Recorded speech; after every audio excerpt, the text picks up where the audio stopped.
And we are indeed live. So, yeah, this is the next cartoon stream or Tony Cash stream, whatever the hell that's supposed to be. This is the first stream in like 2023, and I actually have my recording software working again, recording tools, so I can make videos again on the editor and the PC screen recording, and including my mic stuff. I had VC work on Discord before, even during that, but uh, yeah, it's been a good chill like few weeks. I've had things to do, but not too much of that. I still didn't clean my room as much as I thought I would. I got the plastic bags, kind of, the notes, kind of, and didn't go too much after that. But the room will be cleaned, especially for the 3D printer. So it's like to get the 3D printer for my claymations, I'm gonna want to do it anyway. So especially if you have the price, it's still a cheap printer, but it's gonna cause concerns if I get a printer and I don't get my room, or even get the printer in the first place. But speaking of videos, there is a video I have right now coming out, and it's the see nor hear noi good video, and it's 40 minutes long because I had to get a lot of copyright content out of there because it's the first blocked video I ever had on my channel. Like there was partial blocks on my other videos for the same type. It was like Riddles in the Dark with TMT 2012. Like by the way, TMT 2012 was like the one of the things I copyright stricken on that video of the 4 people that would block me if I did get their content out. So, and there's like a half a dozen other ones that won't block me, but they were detected anyways. And so I did that, got rid of 12 minutes of content out so it wouldn't block anymore. And it's not as organized anymore, but it's okay. So it worked out. But, you know, yeah, so how are you guys doing? Whoever watching the VOD or whoever's going to be here soon. There was a person who just joined in the first 10 seconds and he left. So he gave me 10 seconds of watch time out the bot. Thank you. But, so we're on Ask Me Anything stream with meditation. I will meditate at some point during the stream for at least 30 minutes, and then I'll get out if I don't do anything else. I'm not using webcam recording. I see that for Twitch, not just because of the encoder stuff that I had to use for Twitch, but for the gaming and for like actually having to stuff to record on the screen with Twitch better off anyways. Even though Twitch VODs are kind of confusing for me. I'm not gonna say that I don't know how to use it. Well, that's true, but I'm not gonna say that that's not worthwhile. It's just that the VODs on Twitch are very confusing to me. Like I can do VODs on YouTube as a lower review on my upload by default, but for anything I've done on YouTube that happens to be recorded, it's a video anyway, so it might as well be for a live stream that's not meant for, but usually. But I happen to know that it's like that it was just I wanted the VODs to exist on YouTube, especially for claymations. When I did the claymation sculpting and animation processes, I didn't need the VODs for those because those are valuable. I would always OCD time them on 2 hours or 1 hour or 45 minutes or whatever, 4 hours, etc. It would time it like that, and then it would be like, yeah, you're gonna need the VODs for those because that's content and that's nice to see and listen to while I'm sleeping or lying down. But background music for people that don't need to not watch it, but that also watch it.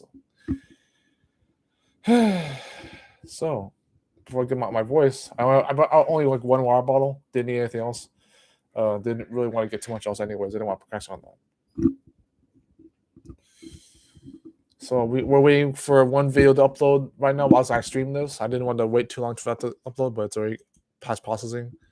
And it's getting the HD for now. It's the like I said, it's the see nor hear nor good video. YouTube fiction, dialogue, music, and sound effects therapy. Mix and match these videos and audios. And this is the one that will hopefully not be blocked or partially blocked. But it's like it's ongoing process, man. I do improve my videos. I do have quality content vibes, I guess you could say. I don't have to say it too much because I'll explain that later if I haven't already enough times. Like 5 different videos talking about vital quality content, topics of focusing, and niching down, all tragedy, blast story, whatever you name it.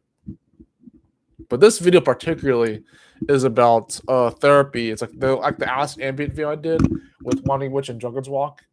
This is about like people who want to have like an oddball kind of like an edge of therapy where they want to like listen to videos and audios without worrying about what they're about, and just want to have some kind of healing process where they're like, oh, I'm gonna want to listen to something and hear something and see and view something without worrying about what it is or why it's random, because this will still help me, if not make me feel better about something that's probably bothering you. It's going to help you in a certain itch in that way. And that's kind of what the intention of that video is about, is helping you with that kind of itch. So whoever's going to see me holding my mic up like this with in the scroll wheel, yeah, they gave me 5 seconds of watch time. Thank you, viewer. Whoever sees this stuff. But I have my 73 subs or whoever else is watching. Yeah.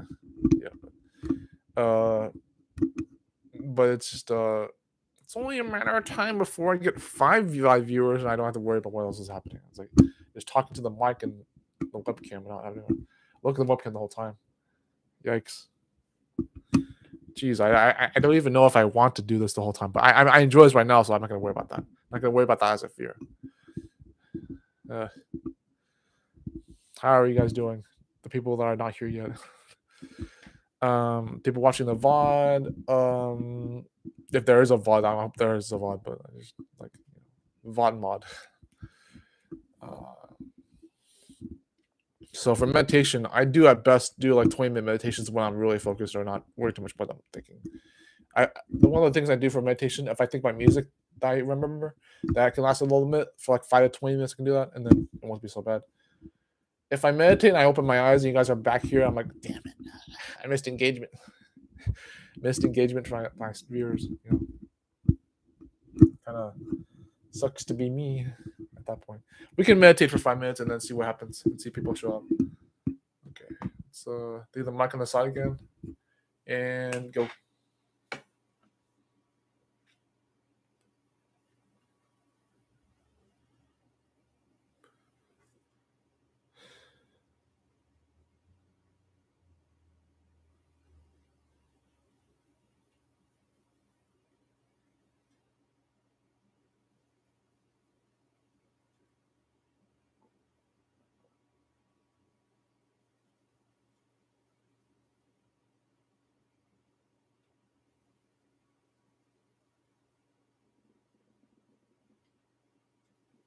And by the way, I was picking these videos because I didn't want to think that I had to be the one streaming to make sure that I wasn't just waiting for someone else to stream so I could join their StreamYard or their chat or something.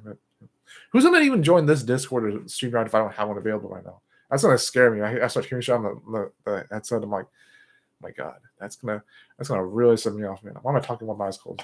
I'm one of those astrology viewers. Oh, astrology makers. There are some creators I'll talk with their eyes closed, and it's like some kind of fetish or some kind of effect for their spirituality. But who knows? I could talk to the webcam for the first time I'm looking at without actually having my eyes open. Talking to the webcam for the first time. Let me try something else. Let's try to be spooky and just have my webcam hovering my hand while my eyes are closed. Am I meditating or am I have my eyes closed open?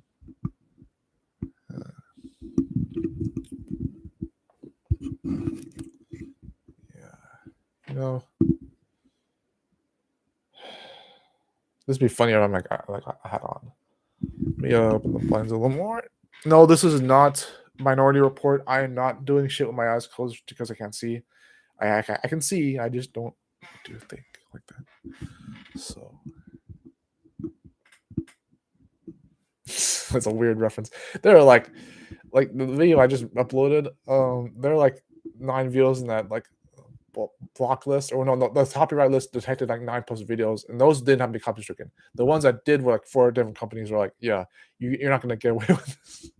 You're not gonna have all this copyright content and act like it's not helpful, which it is. And it's a really nice video, but it's like it's a therapy video. I swear it's psychological. I swear it's useful, spiritually. There's a lot that goes into stuff like that. I don't have to get into that too much, but just I was supposed to meditate. Why am my eyes so closed? Why am I trying to do it in between? Jesus. Like, at least it helps me not get dizzy. My eyes. Who's here? Hey, anyone in the chats, tell me without me knowing right now who's in the chat, because I won't be able to see anyway. So there's no point telling me. Never mind. Funny humor I have. I'll have to mute this mic every once in a while to make sure I don't get people distracting me. But yeah, I'm kind of mostly alone right now. So.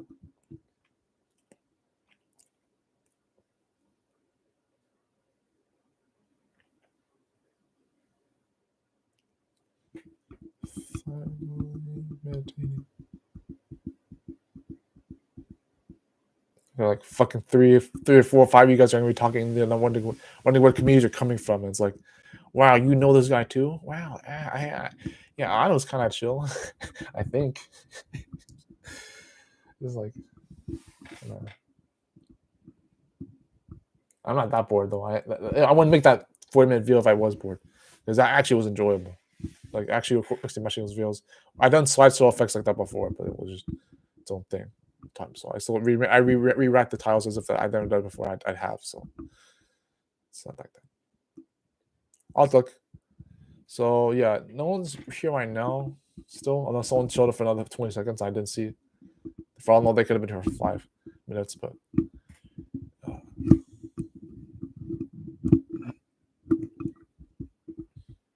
But at best, whenever I had stream live viewers concurrent, when they were here, when I was doing the 2 hours creation streams, I'm not kidding. Like when I started, 2 people at a time would show up, and I'll be like, "Wow, that's actually keeping me preoccupied." 1 or 2 people at a time would show up. I'd have the hardest time. It was fun, but I would have the hardest time like talking to both of them at the same time while making a play prop or animating. I'll be like, "Damn, this is keeping me engaged," and it's not even that many people. But that's the kind of supposed to be the point. You're not supposed to be like just concurrently like fucking stringent on what you're doing and how you're reacting to people. But like, I don't know if I'll be able to keep this up for too long. It's only been a little minutes. I'm not gonna be overkill. There are some adults in the MGTOW community that can go for like some of you. I question already know what I'm talking about, or who, but like some of you can go like the 24-hour challenge streams on Twitch. That's like a piece of cake to them. I'm not even kidding. They're not bored. They just they just enjoy what they're doing. Like people who are bored on Twitch, they just go 24 hours for a challenge, or do 10 hours because they're actually bored at work or stressed from work. These guys will do it without even thinking. They'll be like talking for 5 hours, and then more will be like dedicated just wherever else they're doing.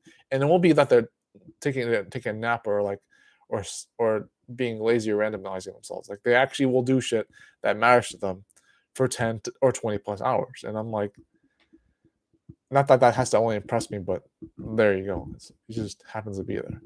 And I was actually when I was with the I'm gonna release this video or YouTube short about this, but on the playlist, the new playlist I have right now, which is the new reference thing. There's like 7 videos in there right now from like some of the cameos I've appeared in different videos on YouTube. There is actually thank you for liking the view, live view, guys. Thank you. But in that playlist, there's a video that one of them from the Father Saunders channel, and he was it Father Saunders or James John Maxwell, one of them, and I was in the stream itself for 2+ hours, and then I was in the after show for almost more than 8 hours after that, and I was like, wait, I'm still here. This is way longer than. Thanks, Singletown. Oh, you're the MGTOW guy. Thank you. He's from the MGTOW community. Okay, good. Thanks. Yeah, I have you on Discord, so I can talk to you later if I have to.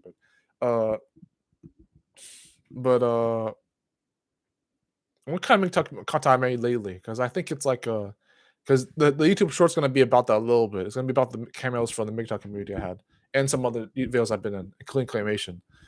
And then I'm holding this back like I'm like a big professional. I kind of am, but I'm gonna be here for a while, so it's not gonna be like too congested. But if you have to say just that if anyone else is here, then that'll be nice. But you know, but yeah, Singletown, yeah, you're one of the MGTOW guys I met before, and oh yeah, you're one of the MGTOW guys I met before, and I actually will respect the idea, if not the lifestyle of being single and making sure I'm on my purpose or whatever, because I'm connected with that anyways with Nofap and zero retention communities, but with MGTOW in particular, it's like it's not so much that I avoid dating just to make sure I'm not screwed over, but it's like I'm okay in singlehood in the first place. I'm okay with the idea of not having to worry about who I'm with or who I'm not with. But it's kind of funny because when I brought that up to Father Saunders, and Saunders didn't always remember who I was. I don't think even James Von Maxwell remembered Hamster, but some of you guys, but because I always change my name for one thing, and for another thing, I also don't make it easy to know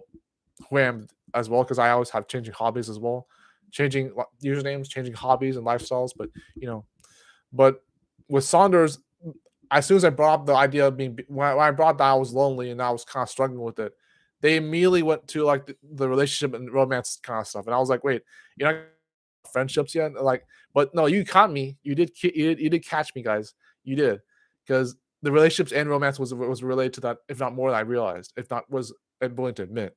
And so there was a lot about dating relationships that was involved with my loneliness, and not just the friendships, if there was even part of friendships.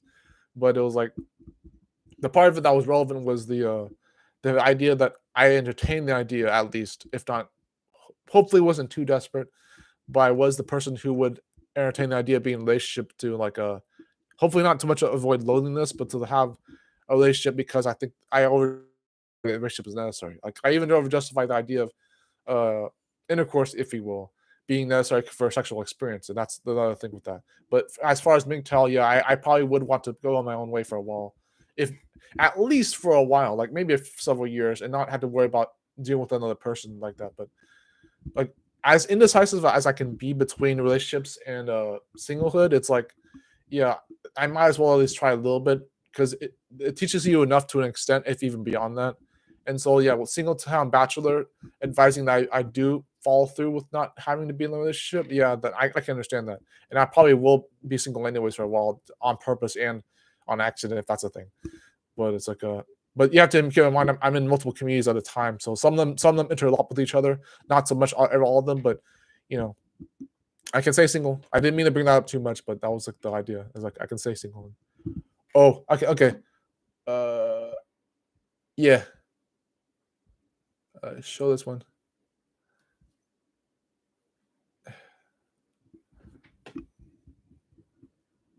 Oh, I'm my names. I meant the username I use for YouTube for my channel. That channel name stuff.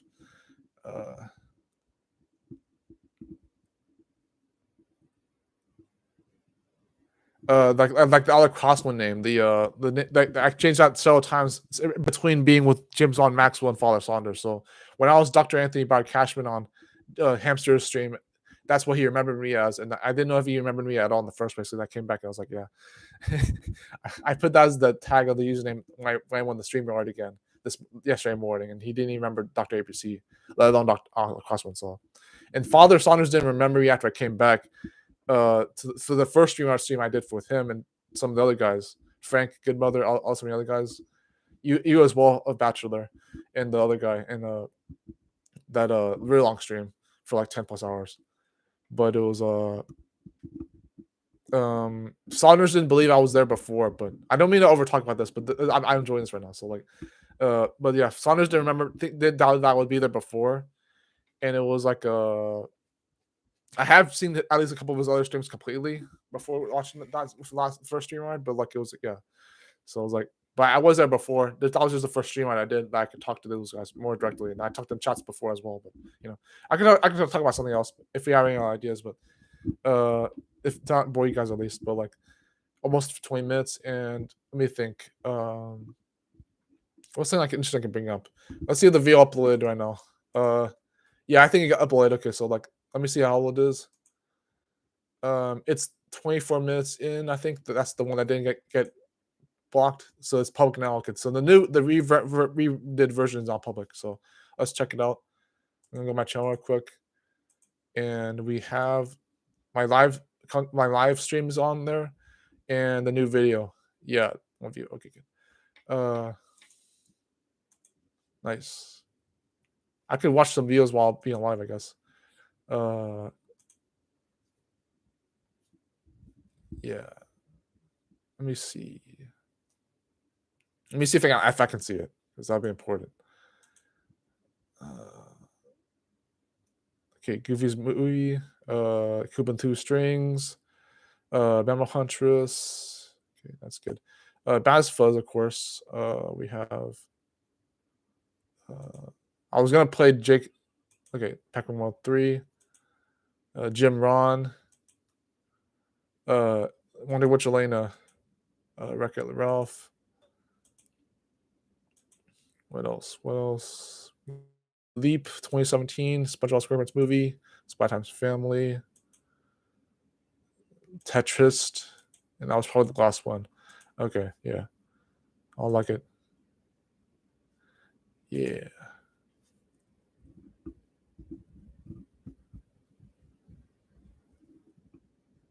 Yeah, Singleton. I think, yeah, I think he was from the army or something, and he got injuries from the stepping on landmines. I guess I heard something about that.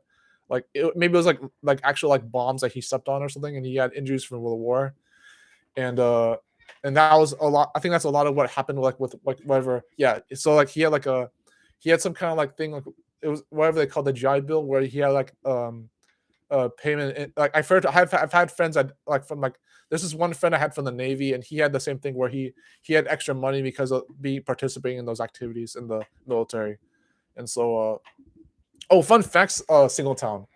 I think my Navy friend was also stationed in Hawaii when he was in the Navy. Like, I think it was not just Saunders; it was also my friend. Uh, PTSD. Yeah, I'm sorry to hear that, but like, uh, it's like, and that's actually what's actually sad about that is that not only his participation in the military, but his divorce as well, and pretty much the fact that he has to like keep his spirits up with what he knows about life, and that's a really hard burden to have on him. He looks, even as old as he looks, he I think he's still in his late 40s. I think maybe early 50s. So maybe he's not like terribly old, but like he may be worn out. That's probably what he said, is that he's worn out because he's dealt with a lot of shit, not just the stuff he's told us, but like, but it's just like that's as best I can make it sound. But like, it's just it's yeah 40s, yeah. So he's really energetic for a guy that the way he is, like after what he's been through, but which is nice. I like how he raises his sons, and I like how he deals with the rest of us, I guess. That's us blokes. Like it's he has a pretty nice son relationships with like the people he's at least able to father for. Like the two kids he has, I think, like the one kid he can still see, and the one that he wishes he could see. That the way he very friendly, very like I don't mean to judge him, but like it looks very like it's well in place in spite of the fact that of what he's been through with the divorce. It's like it looks very like wholesome. It's actually like sometimes I can actually envy that a little bit myself, even though I shouldn't want to envy something like a fatherhood if I don't want to be in a MGTOW-esque like situationship, which I can get. Even I would probably get through bullshit like that. Oh, there's another viewer. Okay, then they left. Okay, but I think the irony with MGTOW is that some of us do end up proving that we're good. Yeah, Hammerhand. Yeah, some Hammerhand. I know Hammerhand. I watched some of his videos because you guys mentioned him quite a bit. And he sounds very enthusiastic for his age too. Like not just Saunders, but even Hammerhand. Hammerhand looks old, but he's very enthusiastic and cheery. Marriage, no children, no copulation, no cohabitation, no sex. I guess I think stuff like that. So yeah, no cohab. Yeah, and those are like the three rules principles with the MGTOW. I think been going their own way. And it's like the cohab is pretty obvious. Like even if you're just when you're living alone, or when you're living in even places that you're not always used to, as long as you're not staying with the woman for like a duration of time that looks like you're going to stay with them, try to avoid being with a woman for that long, or even that in the first place. It's like that's usually a good principle with that. It's like you don't because you can get easily tricked in that shit, and it gets really nasty. It's like you have like a woman who fools you into like being with them for 6 months, and bam, you already got the marital law thing on there. But it's like which can be there's actually Bachelor. There's actually this one guy you should probably watch. Like there's this black kid who at Humsa, I forget his name. It's hard to spell, but look up something that sounds like Matt Humusha. He's like a semen retention guy. He's very ghetto, but he's also really smart. Like he's like a Satanist, I think. But he made videos about like why marriage is retarded. It's actually kind of cool that he makes those kind of contents. Like he has a topic for every video, but he explains how marriage only benefits the woman in that scenario, and you're not gonna get through anything else with the marriage itself, let alone what happens after the fact. And it's like, and it's also in line with MGTOW beliefs. It's like how you, especially if you get screwed over. Yeah, common law. So it's like I meant to say common law, not martial law. Yeah. In some countries and some states in America, it only takes like 6 to 8 months. So it's even worse here sometimes. But like just by cohabitating. That's why cohabitating is a very slippery slope. That's why you try to avoid that shit. So I'm okay with singlehood. I believe in certain things, like, well, even with the spiritual things I'm into, like the emotional independence, because by its own general nature, emotional independence means that you're okay by yourself whether you are with someone or not. But I can certainly entertain and even follow through with the lifestyles of MGTOW because I know that I'm okay with myself and I don't have too much of interest with women anyways. In spite of how maybe lonely I used to be before, or how understandably interested I used to be in dating, even if I still am, but I don't have to pursue a relationship in a nutshell. I don't have to. And if I don't have to, that means I shouldn't have to anyways. But it's like I know many of you would hope for me to not pursue it at all. And yeah, I best if I stay with myself for no. Considering what I can have control over and the things I'm not totally confident in anyway. So, I don't want to have to please everybody, but you know, that's learning from other people's mistakes is probably one of the best things you can do. So it's like not just learning from what's good, but from what's also fucked over. Because that's the best. That's a good favor and symbolic like it makes people feel really good if they know that the people who learn from them don't have to make the same mistakes they did because it's like it just lets them know that life really can go on and they don't have to like feel like nothing comes past themselves. Because like for people like Saunders and Hammerhand and other guys who get screwed over really bad from their divorces and their um, just I understand that stuff. And that's why I can learn from my own younger life. I can try to learn from my own life best I can. Even if I'm still stubborn, I want to make mistakes in my own way, or I want to make my own decisions. I can still learn from other people either way. So that's why I understand about that. So another thing I could say is that people from the Nofap and senior retention community simultaneously recommend either dating or MGTOW. And they were for the people on retention who are MGTOW or who are singlehood, when they recommend avoiding the catastrophes from divorce and all that, they're okay with just improving them self-improvement anyways. They're okay with making sure that their lives are in check and they have spiritual manifestations from their retaining their seed. But it's like, but with that in particular, it's like they're already doing themselves a favor by not having sex, being celibate, monk mode, whatever else. They're doing themselves a favor not just because they're being in tune with who they are, but because they don't have to worry about having intercourse or being relationship or even romance or relations with women or dating, whatever else. They don't have to get all that jargon. If it's dramatic, if it's too much drama, or if it's too much like of a necessity. I'm not trying to say this to sugarcoat it and make it look like I only believe these things, but I'm trying to understand though. I really am. I'm trying to make sure I'm not like gonna set myself for failure for things that I think I understand. I still make mistakes that are not worth it. But such as life. But yeah, that's what Nofap and retention is. Like they have some people in those communities that are also MGTOW and they are also singlehood, and and there's nothing wrong with being single, especially when the norm is to be when the propaganda being in the relationships is that you either need them or that you or that you're not going to be anywhere without them. Neither of those things are even the case at all. There are so many better things you do on your own, like not limited to the drama from this divorce and all that shit. It's like I'm saying a lot of this stuff without proper research, but I mean I've learned from experience as well, and as well as other people's experiences. Hence Father Saunders and James Von Maxwell, some of the other guys. I try to subscribe to some of you guys over time.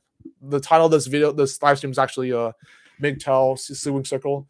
Nofap Zero Intention. I was gonna put in emotional independence for astrology and occult knowledge, but I don't know if I can get that right now. I could talk about astrology and occult knowledge in a second, but for like the suing circle is the people who are talking about viewer responses on YouTube and they talk about anything under the sun, and even if it's just their lifestyles and what they think about politics or whatever, it's anything under the sun. Video responses back and forth. This was circles including people like Corey C, Lambdoc 76, the Bonnet mom. Who else was it? It was like people like that in that group. They're not entirely big, but it was big before. Like they were long back in YouTube days, like 2005, 2007, and they were around for a while. But and this is Bachelor. This is like the first time you heard me talk this much by myself, even when I was with you guys mute or talking to you guys. But but I'm used to this. So. Oh yeah, for sure. From FIFAL. Yeah. I think by FIFAL, I think you mean the collapse of the economy, maybe. But off grid land is both either being off grid or getting new land is good, but both is good. So like he, myself, and I. I'm trying to understand. But like yeah, you should probably at least not sell your land away, because that if you can at least get off debt and not have to pay for it again, then that's good. Getting away from debt, that a song? Okay, I'll look it up. He, myself, and I. But it's like being away from debt. Uh,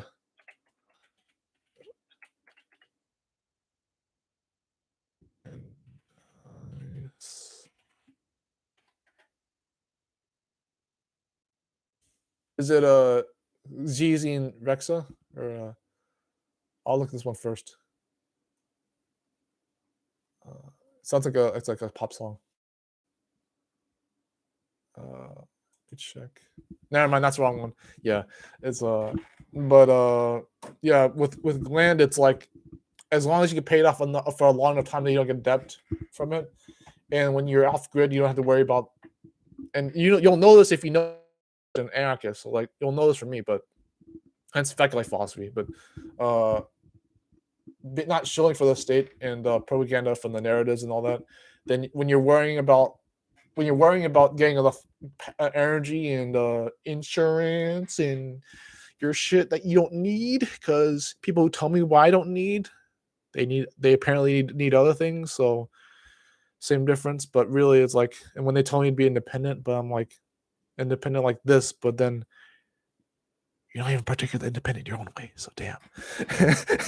but yeah. Anyways, yeah. As an anarchist, I do have these ideals with things like when you're not having to be too dependent on anyone or anything, which can be also in Luke with the MGTOW, when you're not too dependent on anything, including the state and government. But it's like, which is probably one of the steps you get to in order to, and then actually apart from them in the first place, as anarchists and agorists know about that kind of thing. There are people in the incapacitated ideals, which is not efficient enough, but like agorism is considered one of the most efficient ideals for anarchy. But like it's like because with anarchy, one of the basic things you understand about anarchy, even though this is a big step already, it's not about the rules, it's about the rulers. It's like you're not trying to evade and abide against the rules. You're trying to make sure that the people who coerce you and are against you in the terms of ruling are not throwing that in your face without need to, because they're not supposed to in the first place. The idea of a lot of our systems in place, I don't know if I can even say this without being in trouble, whatever the fuck, but even things like the police and like insurance and stuff like that, it's like it's stuff that you're not supposed to already have, but it's in place because it has been coerced into place. Even taxes, I have some friends like smoking sessions, I have some friends who already station is stuffed, and they don't even have to be an agorist, and it's like, so they know what that's like. So it's like, uh I can look up the 1980 song later. Yeah, but yeah, I was trying to find that for a second, but 1980 song, but I'll listen to it soon if I can. But, if anyone else shows up, maybe people from Nofap and Student Attention or from the claymation part of my channel, because this is not necessarily a niche channel. The last guy who talked to me about my channel, they were hoping I would find a topic, but yeah, it's just I'll drink a little bit of water, maybe this vinegar water that I have here. Oh, by the way, this water is not just water; it has a little bit of vinegar because it's used to incense this other thing I have here with star anise and fennel seed. And I can tell you about that later if I have time, or if I'm even allowed to on YouTube, because there's a whole connection with that shit that I can get to later. But yeah, it's just healthy. I don't use too much vinegar though. I just put a little bit put the rest of water. I incense a little bit of vinegar with that tincture. That's what it is a tincture with seeds in it. And yeah, and that made the star anise and fennel condense enough so that it will extract the elements that are healthy from those minerals, but it will also enhance it at the same time. And so it's a real cool way to make a tincture. It's like to use half vinegar, half water, or half alcohol or half water, half vodka or half water. I forget that's what it is. But I didn't want to get the alcohol. So also on a side note, I happen to have nicotine patches for a completely different reason. Same difference. You probably use your ID for the vodka too, but I didn't know how to do that, so I didn't want to bother. I just got the vinegar instead. That's why I'm telling you this. Is that I got these patches for other reasons, and I use like 2 of them already for when you use nicotine. Actually, having a smoking addiction, that can probably cause a little bit of a concern for people. But it's like, yeah, I'm not afraid to sell on YouTube because that's already what I've been doing.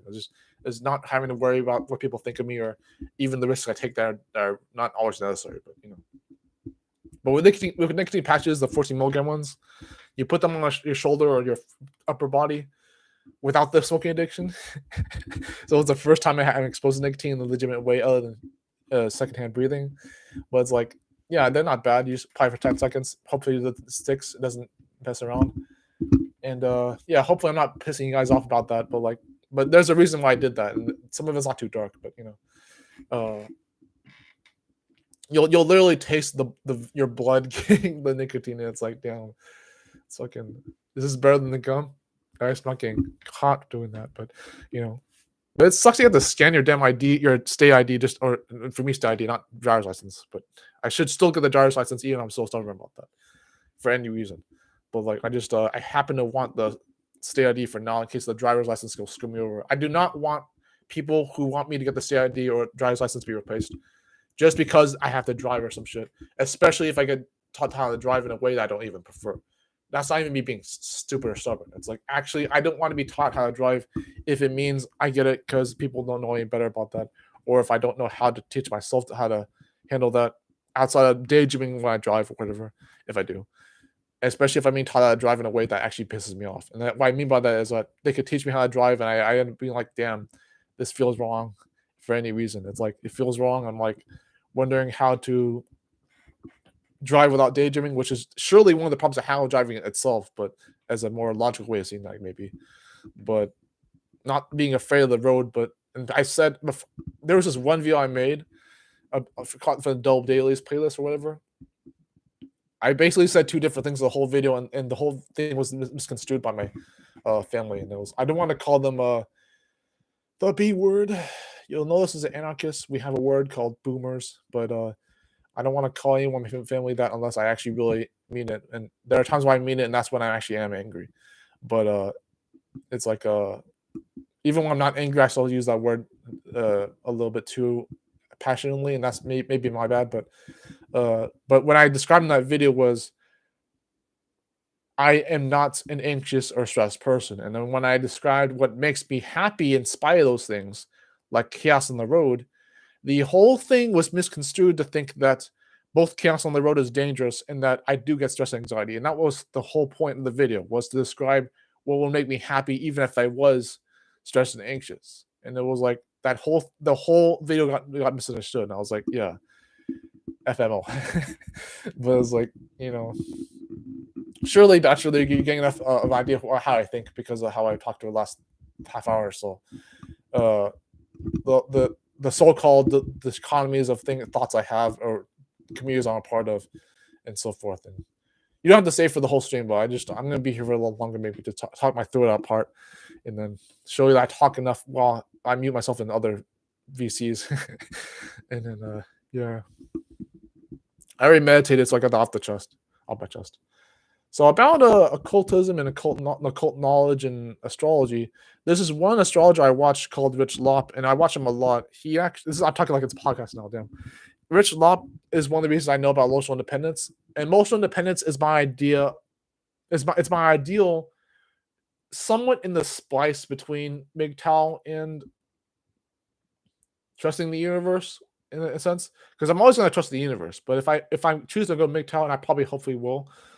But it's like, it's just, I don't discourage any decision I would make at that point. But it's like with learning how to be okay with my own company, not having to be alone. Because if you're alone, it ideally means that you don't like being with yourself, and that can never be more true. It is true. It's like being alone is really like, if you don't like being with yourself, you probably would be lonely anyways. But that's the idea. Is that that's why you're alone. You don't like being with yourself. And it's like, it's just it couldn't be more devoid of effect. It's like, if you really enjoyed being with yourself, you wouldn't have to worry about being alone, because you would just not have to worry about being with anybody, because you love who you are as a person. You're not having to worry. The thing with emotional independence and even astrology or the tarot readings in lieu with that was that these teachings came from a person who experienced some of the weirdest things aside from he I think he had a divorce of his own, Rich Lopp, but he actually he attempted suicide a couple times in his lifetime, in his adulthood.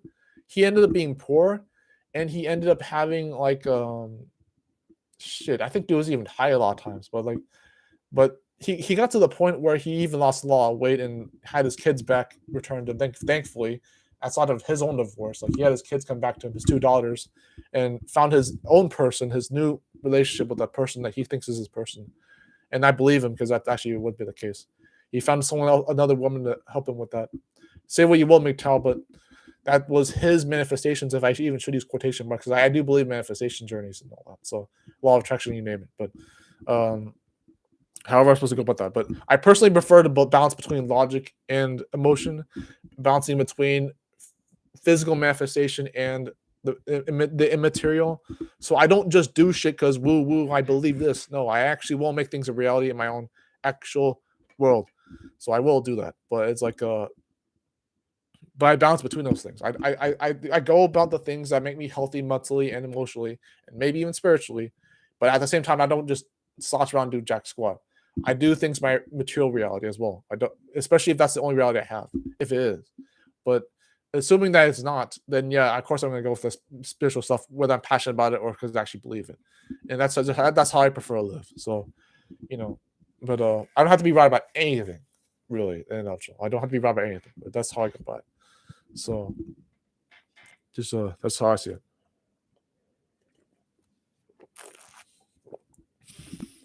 I'll look for the song then one more time. Let's put 1980s.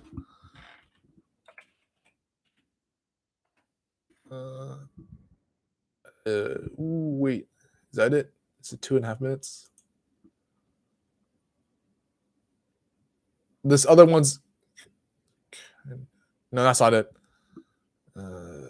Whoa, it's a dance hit. Never mind. Oh, but there is one song actually, Bachelor. There's one song. Oh yeah, thank you, Bachelor.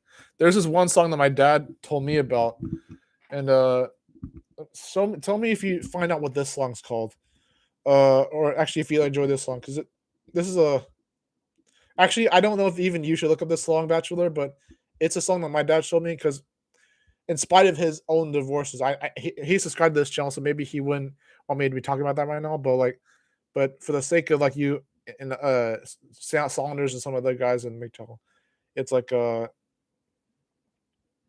it's like I was trying to make a video about this anyways. Yeah. Uh and this is how you know that he was down bad for my mom. But look at Wendy Welch's "Since I Fell for You," and that's a romance song, obviously. There's another song from that Psych Hacks Orion Teraban talked about, which explains why romance is made up by men, and that's kind of how you get the idea of my dad being down bad. Is that's kind of the thing is that even though technically romance is made up by men a long time ago to capitalize on women who have better men with more status, wealth, and all that shit. That's the whole backstory is that like money, status, fame, all that shit comes from like the men who actually have shit and the men who make up romance to game those women back to them, which you could call them betas at that point from a long time ago.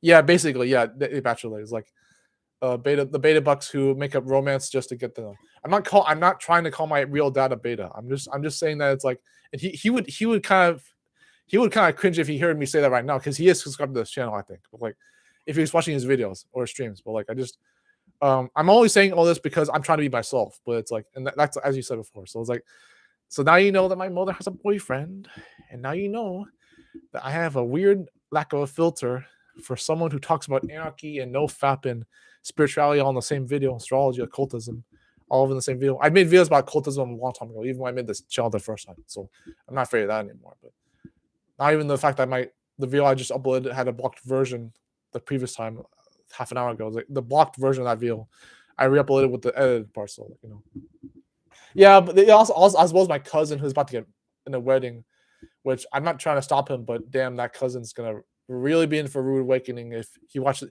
He also watches these videos, I think, but he stopped watching them for a while. So my brother also watches it, I think. So might be in for a rude awakening after that wedding, as we make top people know. But like but it's like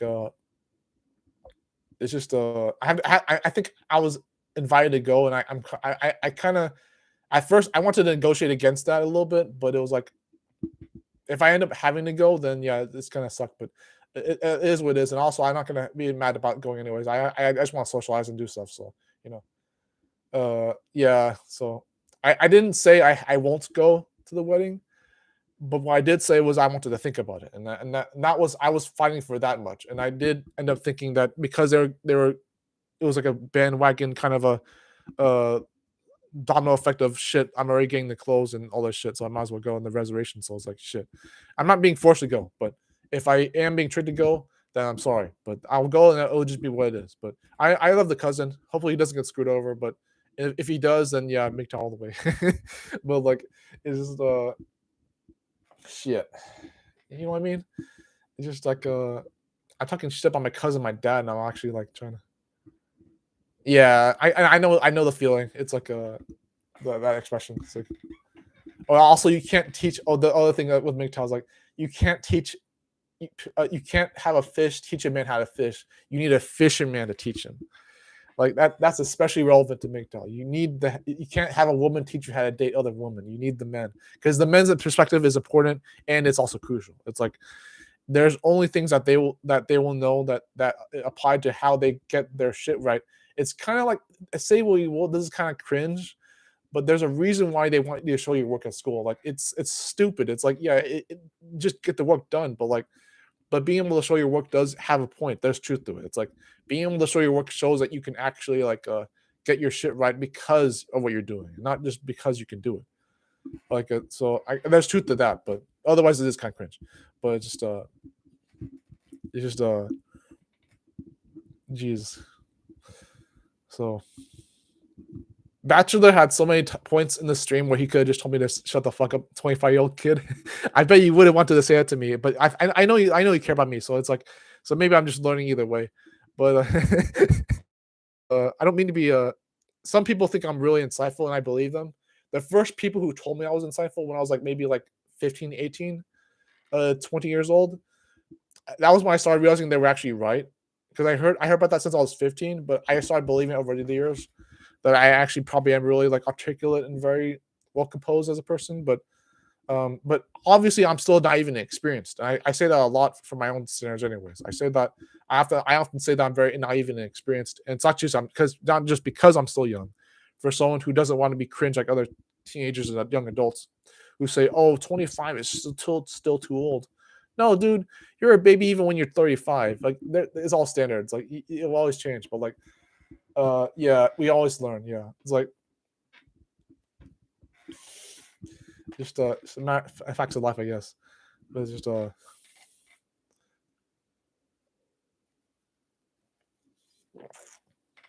let me go take a whole monologue conversation by myself and the people watching. So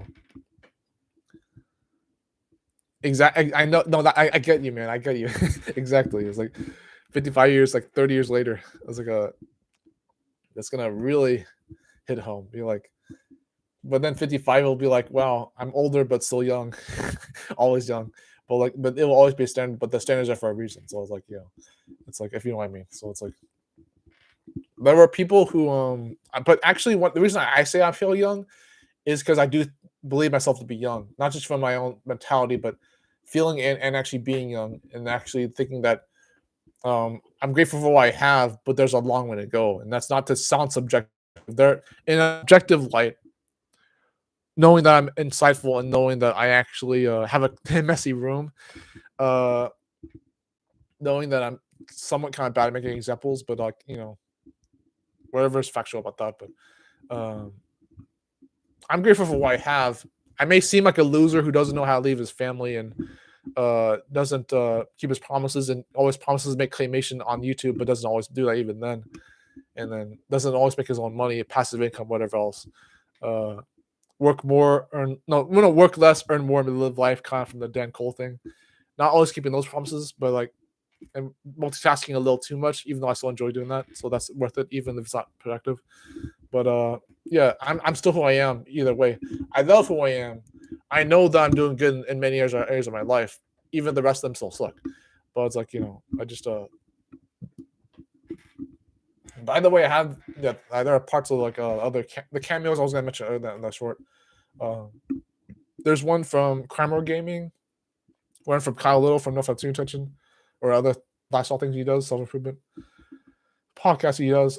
There's one from obviously Father Saunders. There's one from James Von Maxwell, and there's other cameos I had on YouTube in the claymations I did for like the stop motion contest I did for this one guy, Spongella, John Des Haas, the Under Frames contest, and those are like 7 cameos more that I can offer in a YouTube short coming soon maybe. But if I edit that,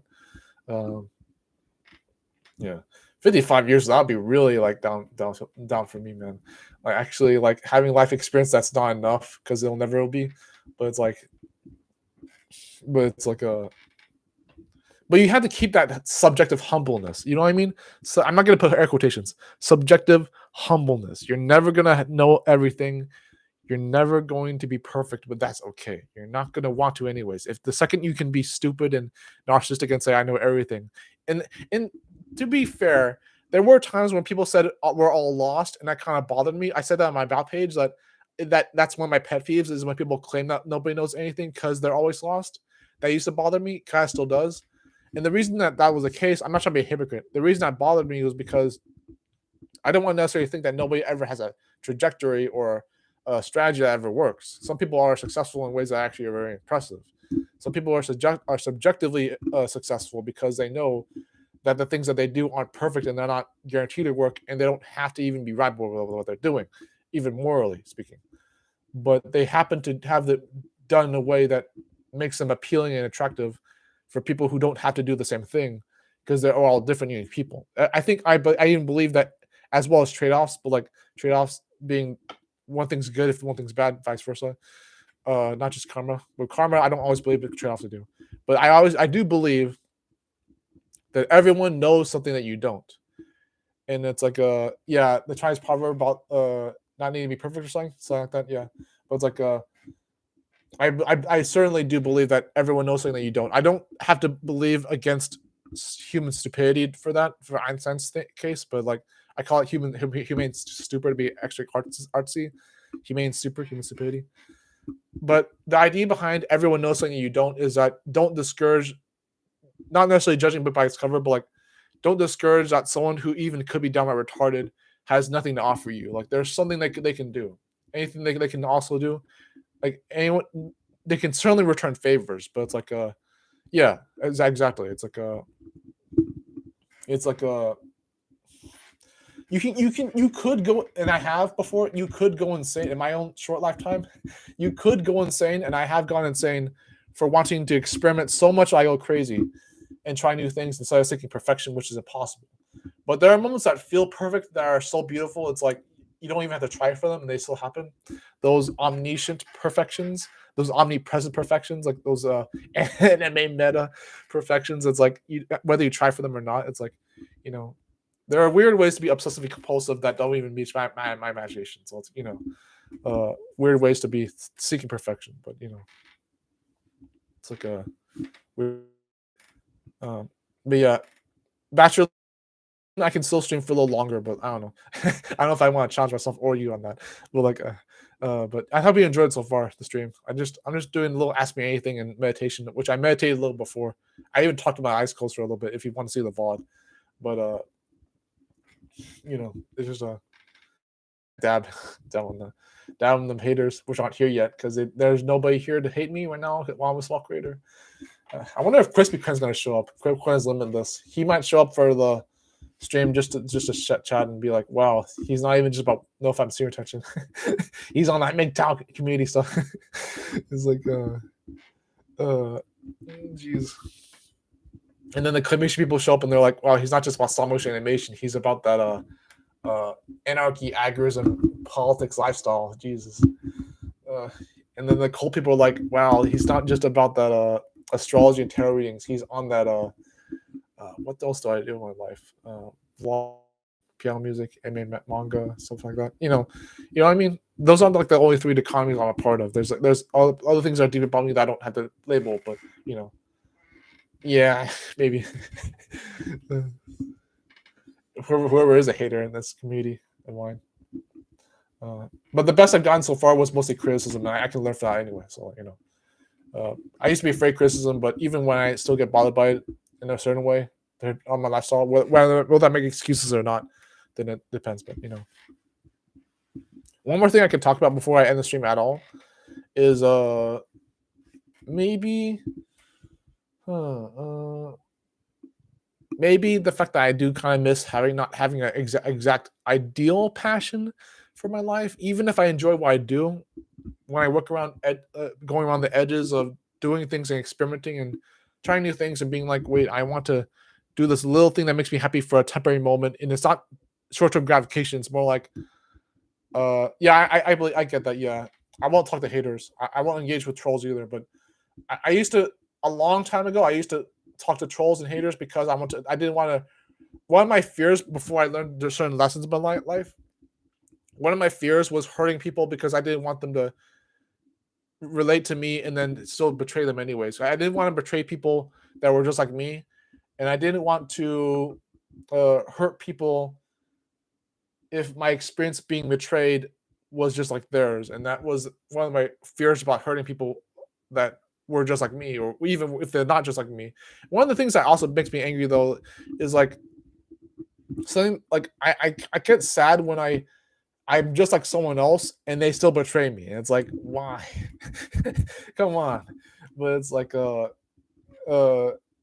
but yeah, I don't have to engage with haters and trolls. I can certainly ignore the trolls and haters, but that's a hard lesson to learn, even if it's simple. But there are easy lessons that are complicated, and aren't there? Well, as such as life, I prefer having a complicated life, even if it's supposed to be easy or simple. But it's like that's me, because I want to be what I call the pawn who chooses to go against the grain, even if it's stupid that way, because that allows me to still be myself. And that I would rather have my dignity than shill for the state government, shill for things I don't have to believe in, including with MGTOW's ideal of women being fuckovers and pushovers. Nofap and attention, retain my seed, getting away from pornography, all other stuff. So I heard Good Mother say one time statism, and I was like, wait a minute. She doesn't have to be an anarchist, but what if she was still someone who knew what, like, the idea of government state being bad? And we get this from the Koof narrative, the death jobs. I don't have to worry about this jargon being banned or whatever. Maybe it will be someday, but when they talk about like the other words I will get no. The second I say certain words, the other words will appear under the stream and be like, oh, look at this medical information for that. Yeah, we know where that's gonna go on Wikipedia. But like, I mean, Bachelor. You can say in the chat if you want. But like, but it's like but Good Mother, Saunders, James Von Maxwell, you guys were already talking about the narrative and the jobs, and I was like, yeah, the manosphere, yeah. In the manosphere, well, Frank seems to trust Good Mother. A lot of us seem to think that we're not in the worst place for this, but like, not all of us were like down bad for even anyone that happened to be good, like fathers, like Saunders happening to be a good father, Good Mother happening to be a good mother, and then so we happen to have kids at some point for some reason, even in spite of MGTOW. But that being said, it's like we're not gonna try to be screwovers our whole lives. We're gonna try to be idiot, like making too many damaging mistakes our whole lives. We can certainly learn from our mistakes, but it's like so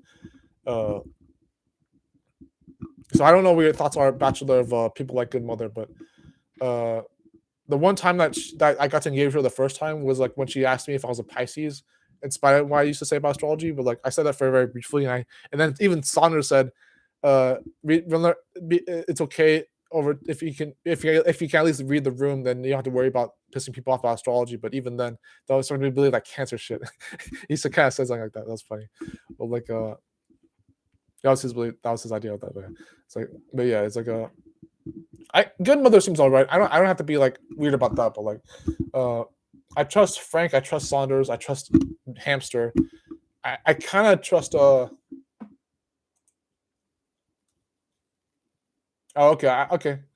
Bachelor, that's okay. But I just yeah, actions speak a lot of words, I believe. Or yeah, I just well, their biology programmed to be as seductive as their nature will allow them to be. It's like that's true about any female. It's like that's like a and action does matter, and it's certainly action is what counts for everything in this day and age. It's like a but like whatever an hour, it's like an hour now. You have to prove and validate what you're competent in. You say you can do. You have to be able to prove it always. It's like a even that's simple enough, but like that's like but women have to be like women are different biologically and literally, and they have to keep in mind that there's nothing wrong. There are people. This is the whole gambit with the LGBT, even the trans movement shit. Like being like, ain't it the most ungrateful thing to want to change your gender when you know that you're trying to do something that's not only impossible, but you should already be grateful for what you are. I'm grateful to be a man, not just because I want to be, but because I know that anyone would kill me in my place, especially the women. Like, but they shouldn't have to worry about that. It's like women who are women should be grateful for being female because they have something that I'll never get to have. They have that womanhood, not even necessarily the nasty parts of it, the really fucked up ones, the fucked up aspects of being a woman, which I would love to take it for granted. But I guess even men have that too, but that's another topic, I guess. Yeah, exactly. Their emotions naturally as well. Like they have their feelings that.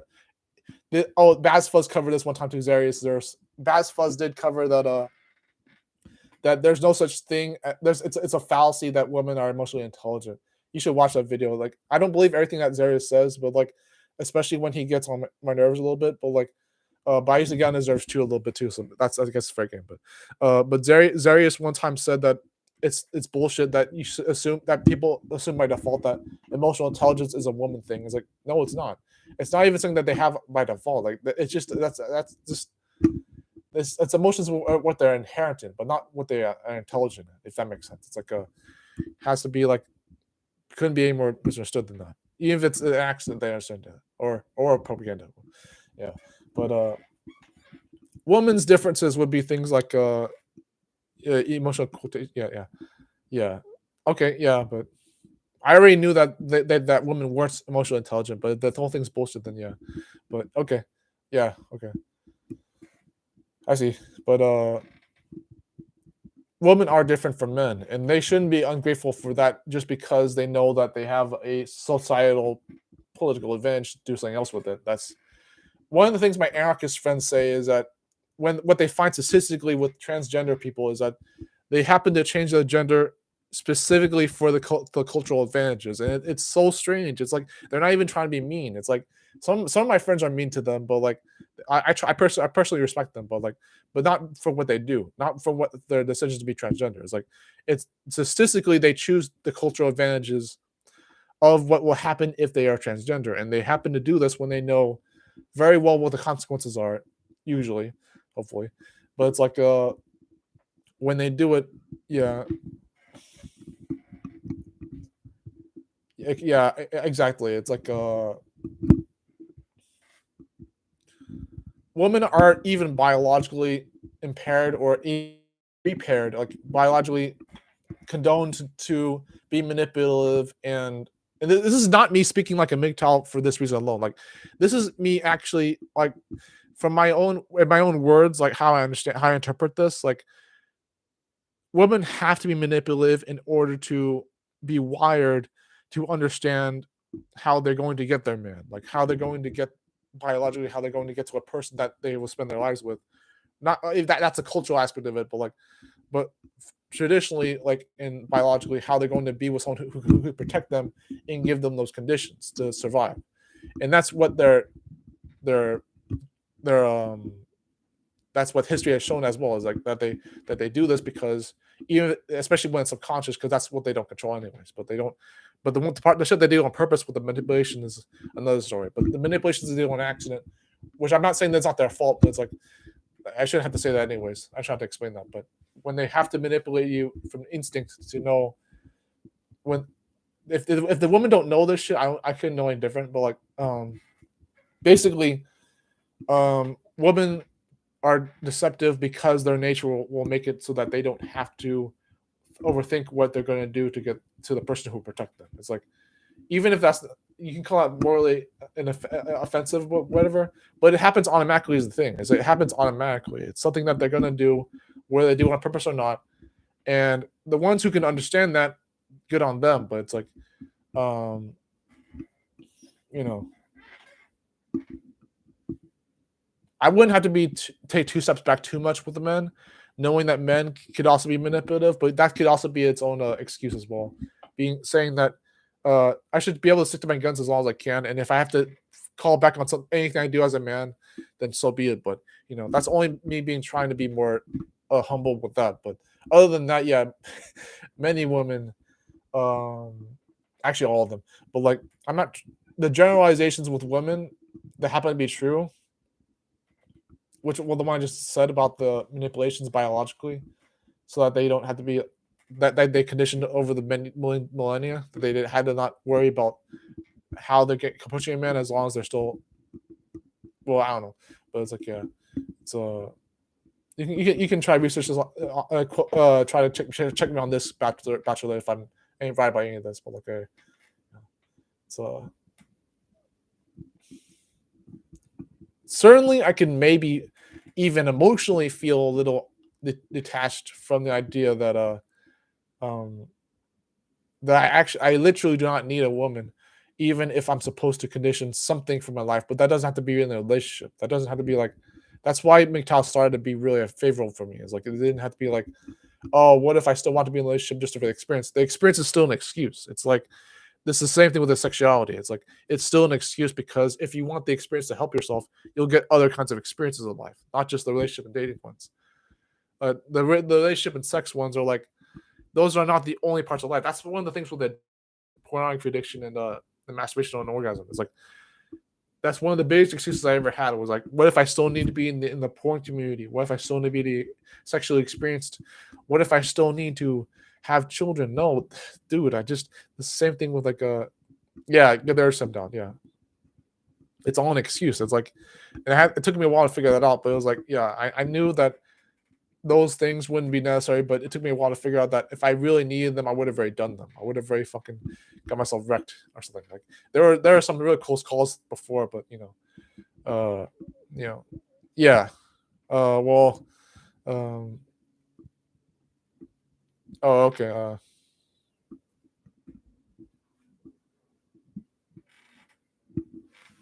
that certainly would make monk mode easier, but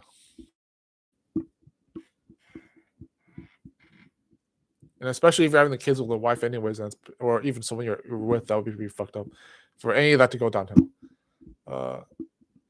Yeah. I wish I could certainly learn from Rick and Morty, or Rick for believing in science over the going against the grain in the mold of believing when he properly puts science above wife and kids. Because as any woman will say, particularly my own dad, do not get married, don't have kids.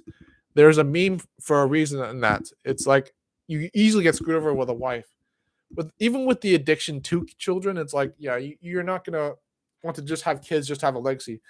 If I have to learn the hard way that a legacy is not only through your kids, then yeah, your legacy exists with yourself either way. So it's like, yeah, it's like your legacy exists with you. You don't have to have kids for a legacy. You don't have to have a wife for a legacy. You don't have to have you don't need other people to exist for yourself. You don't. So when you yeah, if I were to never have kids, and it's like something that maybe bothers me, but I would still be okay with myself. It would not be a regret. There was something I used to say before where it was like I won't regret not never having kids, but the idea of intentionally not having kids, that might take a little bit of time for me to get used to. But it's like I'm not gonna lie and say that I believe every single thing that I say, but hopefully I'm consistent. But you know, uh, even if I were to be a terrific father, I wouldn't have to depend on it. Certainly, I wouldn't have to be like, oh, I have to have kids. No, I don't. I don't. Uh, yeah. Well, the West is so you know, it's like there's a lot of issues with the West that you can't even want to come here for. Like if you come from the East to the West, that's weird enough. But there are some places outside the West I could try to visit and try to live in. But it's like like there was one time I wanted to live in Mauritius Island, and that's like near Africa, and they look pretty chill. Although there's some shillers over there, so maybe not. But yeah, oh yeah, the laws in the States are pretty fucked. Yeah, the divorce laws are really fucked in the States. It's like the Supreme Court, everything. It's like oh, there's another concurrent viewer. Thank God. But another like as well. Thank you. For the new viewer here, if you're able to stay, we were talking a little bit about MGTOW stuff. We were talking about like men going their own way. The things like being able to be okay with yourself and not have to worry about anyone else, which is not supposed to, which by itself sounds like it's really like a lot of fallacies about MGTOW are things like, oh, we're just insecure rascals and shit like that.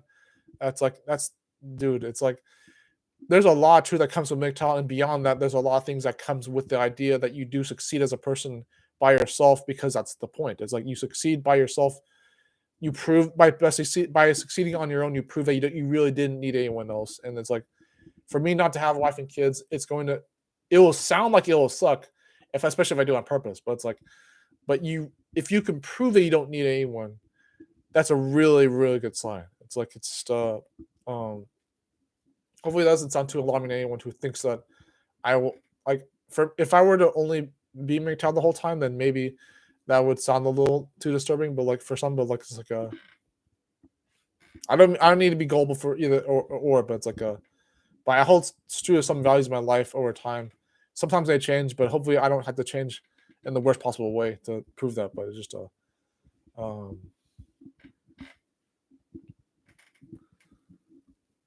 but being a fantastic person without a wife and kids is like, that wouldn't have to be a disgrace to myself. I can certainly see why people would be pissed off if I kept doing that, but that's up to me to decide, I guess. Oh, thanks, Samantha. Yeah.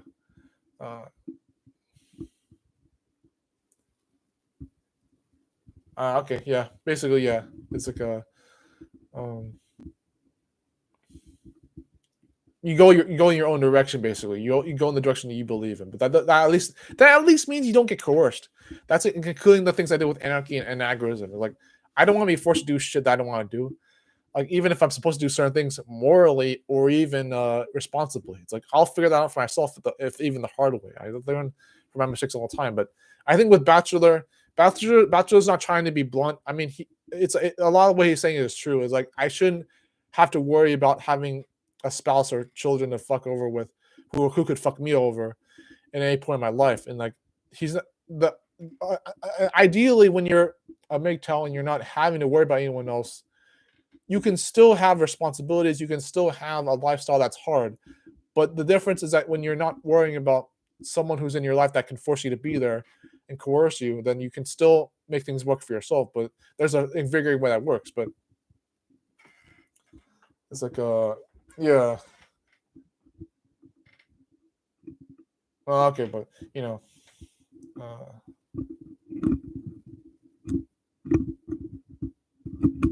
yeah.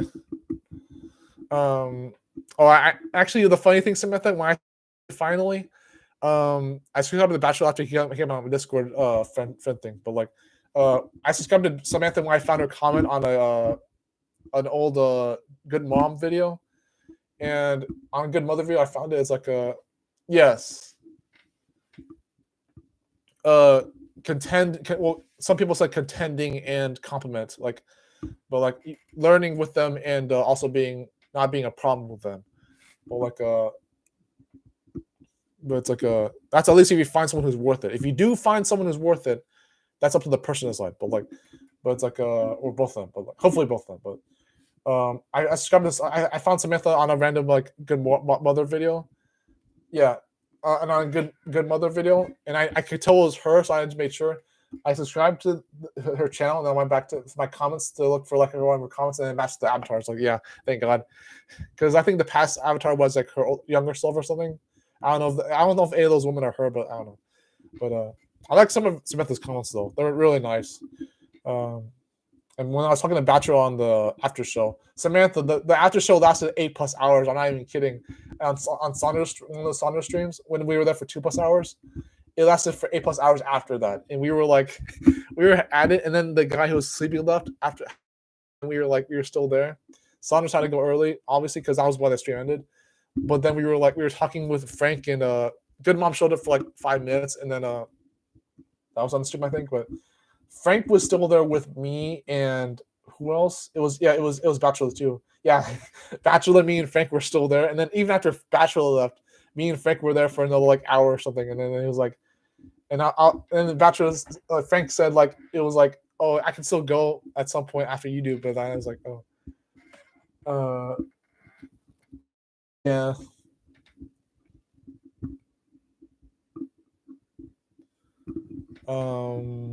There's actually a woman on Baz Fuzz's server, Zeku's Arena, who's like half Hispanic, and she talks about how her relationship life worked out for her after experience or something trial and error. But for MGTOW's sake, there are certain trials and errors you should never have. There are some phenomena like the Schrodinger's cat and the Pandora's box where what you don't know won't hurt you, and there's truth to that. It's not cowardice to avoid something that's not worth it. Like the second one my mean teachers once said, they're like, I would never put my tongue on a temperature rod, even if I want to know what it's like. And it's like I kind of get what that means. Like I wouldn't want to fuck around like with a permanent regrettable mistake, even if I know it's going to be a mistake, and I want to still prove it just to make sure. But you know, yeah. Thanks, Bachelor, or her. I guess Samantha's husband. Or yeah, it's Now I'm still surprised that even the two of you from MGTOW are on this channel, which is not just about self improvement, but particularly I'm honored to be here with you guys. But like, I'm not trying to keep this up indefinitely. I could meditate again, but I just yeah, it's like I could talk a little bit about some of the guys of you guys in the MGTOW community, like the ones I like a lot, maybe even including the Swimming Circle from Lamdog76 or whatever. But like the thing with Lamdog was that he was about to make another channel, and he already did. I already found it. You can look him up, but like he but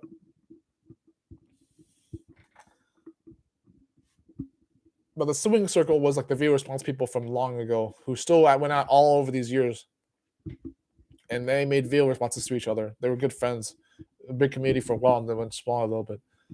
And he made a new channel. His current channel will be an archived one, I guess, and then he's making a new channel. He doesn't really talk about guns anymore, maybe politics, maybe. But some of his friends talk a lot about firearm rights, but like, yeah.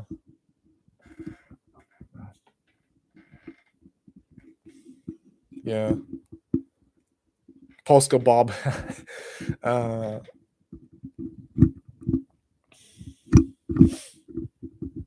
I try not to be too gullible to anyone else's opinions, but that's just me trying to believe them and be understanding. So, like with that was a Swimming Circle. Swimming Circle was 976, Bonnet Mom, Corey C, some of the people. With the MGTOW community, James Vaughn Maxwell, Hamster. I think I found him before I found Saunders, because Saunders made a stream about Hamster, and I went to that one too. And I found Hamster because he commented about wanting to meet up with Baz Fuzz on Zarius. And I found Baz Fuzz because of his videos about Inigo O'Brien, D'Angelo Wallace, and Hamza. And the reason I know about Hamza ahead of time was because he's from Nofap Student Tension. So I'm in both those communities. I'm both a part of Nofap Student Tension and the social commentators like Baz Fuzz and Hamster, all that people, and including MGTOW. And Baz Fuzz is neither Nofap or MGTOW, so it's like he's just a social commentator, like kind of like with some of the other guys. So like. But yeah, it's like there are only a couple times where Baz Fuzz kind of made me a little sad, but like you forget and forget. But but he's the least of my worries at this point. Like he's actually like he's a really chill guy otherwise. Like it's like Zarius can seem like someone who has his shit together. He's just a normal guy. He says it himself, but like Zarius will actually sound like things that he believes in are well organized and are in place, but like but it's like it's like yeah. Thank you, Bachelor and Samantha, for talking to each other. Well, I'm here. No, I'm just kidding. I'm just kidding. Well, like it's like with Zeus, it's like he'll sound like he knows what he's talking about, and for many puts, he's very much agreeable. But like there are times where I wonder if Zeus is right about certain things. Like why I posted a video about Rob Mulder for Zeus, and he was able to debunk it a little bit. But yeah. Samantha, you might not like this, but there are some men who like massages as well. There are some men who want a massage not just to have their woman be massaged, but if you can massage your woman, maybe. I don't know what Bachelor thinks about that, but like, but maybe it works both ways. Hopefully, maybe. But being massaged by a woman is a blessed thing. You get a 30-minute massage or more from a woman, and that's like a day off. It's like I heard about that from somebody, but you know, it's just like whatever business your husband had, Samantha. If he had to start a new one, was it because he wanted to take a creative risk, or was it because he actually got screwed over, aka some of the stuff that MGTOW already knows about? Maybe, I don't know. This is me desperately trying to be relevant to my chat, sipping for my chat, not the other way around. Jeez, don't simp, guys. Not even subjectively. Valentine's Day. I think that's what she means, Bachelor. It's Valentine's Day. It's like it's whatever punch you had for that. When you have a birthday on Christmas, that's but you know, it's like yeah. I wonder if I was loud enough this whole time. I just put the mic in my face the whole time, so not like the people who talk classically in front of them, like, but so.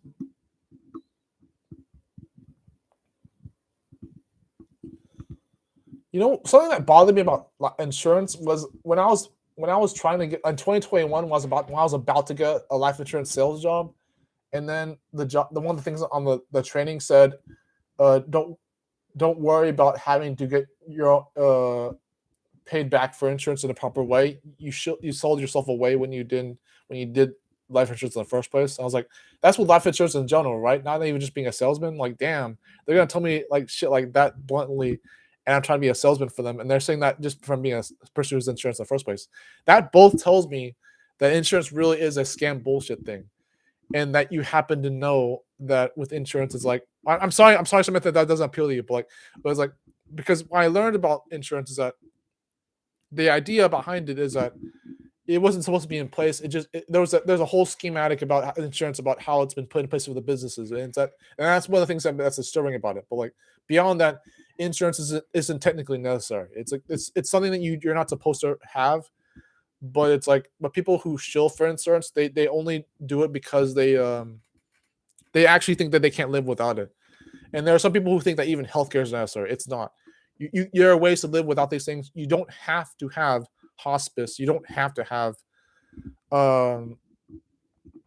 you don't have to have the government. You don't have to have taxation. You don't have to have these things. Like just but people think they're so ingrained in the system that they have to like even with the banking system, it's like it's really messed up. Like the saying that you don't own your money if it's in the bank, and that you don't even own the bonds or the precious metals stocking thing, like, and taxation and stuff. Some of my friends already know about that, even if they're not against statism. But like, taxation has always been theft. The people who justify it are just out of their mind. Well, there are ways to be exempt from taxation, and it's kind of fun how to figure that out. But in the long run, if you can avoid taxation, that's great. So, but it's like and crypto's a little funny, double-edged sword. Like with crypto, it's like people think that crypto will be owned by the state anyways. Not necessarily. It's like there are things that it'll, and people who think that crypto has to be governed, or crypto has to be like, they make rumors about like how you have to like have a way to track it or not have it private. if people make claims about Monero being private only and other coins of the system, but or even the idea of the privacy, the Fed coin, whatever thing. Well, like crypto, and that there are many good things about crypto that people don't seem to recognize, and that's kind of sucks that they don't try to. But it's like, but it's, they don't. No, nobody has to know that you have crypto. No, not even the taxing system. Like no one has to know, even if you, especially if you're able to keep it secure anyways. And it's like you're not. It's meant to be private. It doesn't actually have anything to do with what the government will be able to do about it, because it's like the government won't be able to hold the crypto in the first place. It's like not even if they tried to. It's like that's the whole point.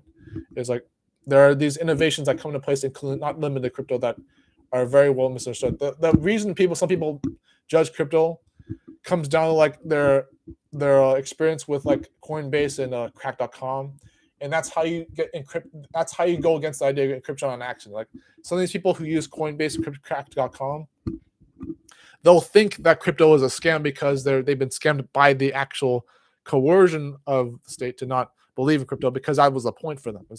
Is to trick them into thinking that crypto was not worth it. And it's like, and people who think that crypto is not stable, even if it was still useful, is like still an innovation. So not saying that will never fail, but the instabilities are just things that come with it. It's like, it's literally like I guess even the same lane as precious metals, but yeah, precious metals like gold and silver, not copper, but not platinum. I don't know, gold and silver.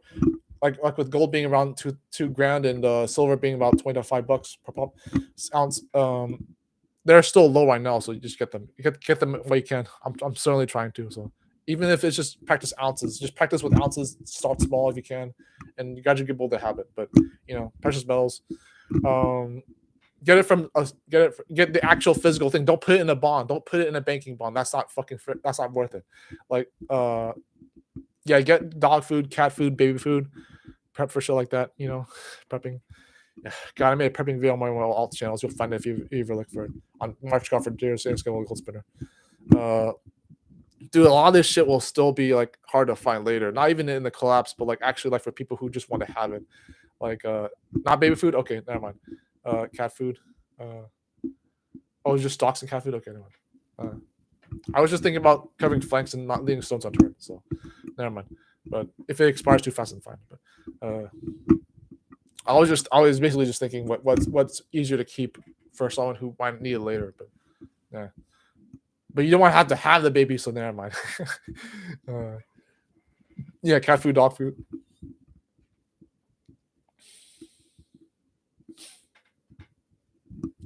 I try not to talk too much about prepping on YouTube because of Fed tracking, but that was a green rule of thumb I used to follow before, and I got better about it. Yeah, A.M.A heirloom seeds, not necessarily hybrid, but heirloom seeds.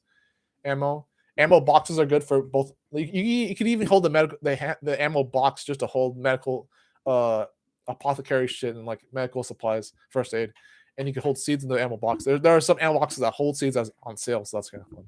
But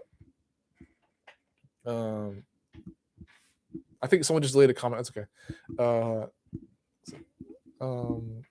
There were some seeds on sale that were sold for, like I mean they're like dude, I can actually show you this right now, but you can tell me to cut this out later. But ta-da! And there's another one over there. This one's basil, that one's dandelion. So I can cut this out of the video if I have to. But okay.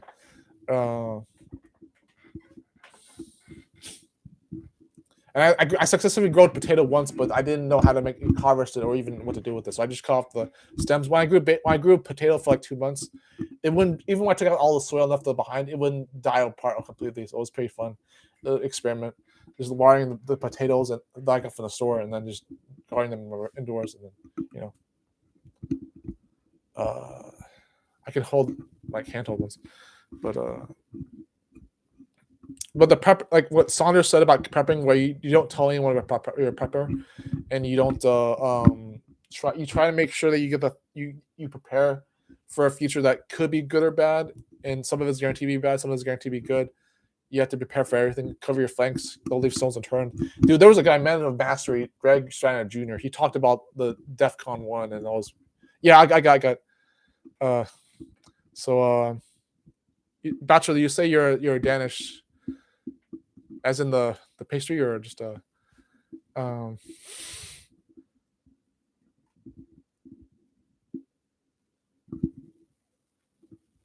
Well, that's the idea about that. It's like a herbology. Uh,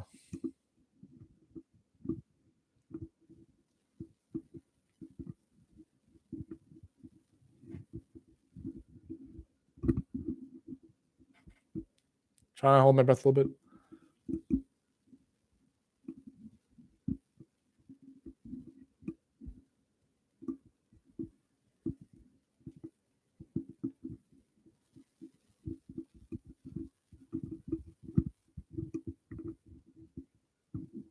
What was something I was wondering about?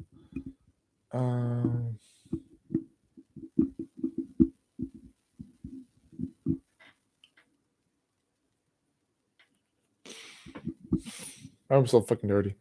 Jesus. Yeah, Frank certainly wants me to open my mouth, but yeah, doesn't mind it or thinks that it's sufferable.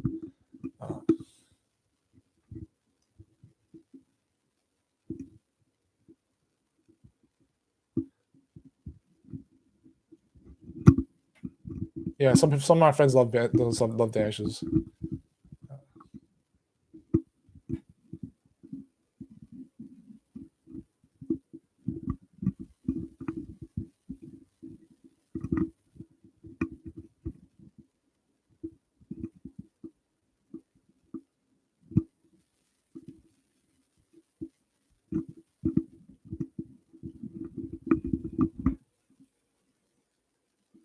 Uh, Ahead of time, guys.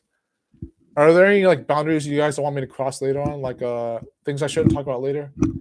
Just ahead of time if you're able to say anything, even if it's not about the stream. Just like I can cut it out later if I need to, but like, uh, but yeah, um, that's kind of why like when I was in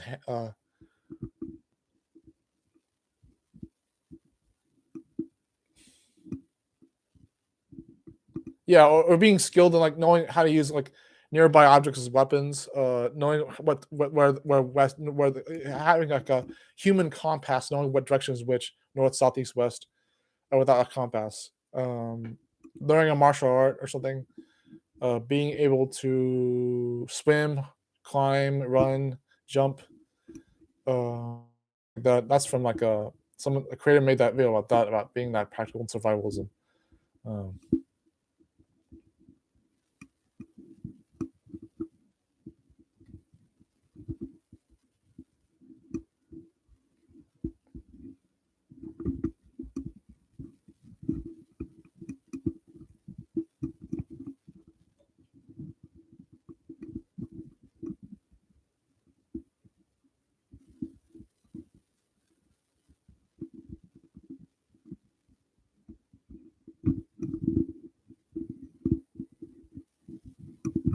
uh,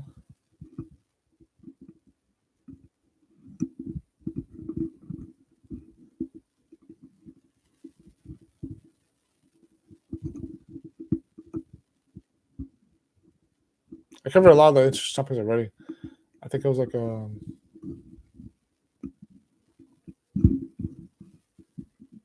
I guess I took a little break. It's kind of taking a meditation anyway, so uh, just silently daydreaming and slowing my speech a little bit.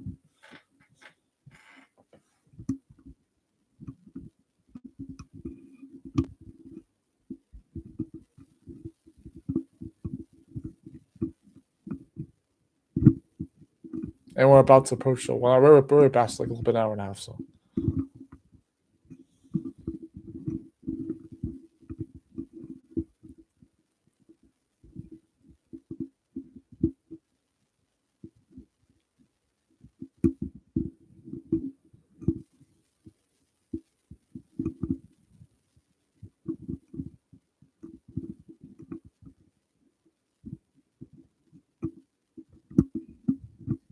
what's a good topic I can talk about that doesn't involve me being a simp or a provocative piece of shit. Let me think. You can suggest some topics too if you can in a nutshell. Any general ones that can be good or at least useful. I was gonna bring up relationship again, but I don't know if that would be because it would go with Bachelor since some of us are indeed MGTOW anyway. So it's like talking about women would be kind of weird at this point. But since we just talked about it for like 30 minutes anyways. Um,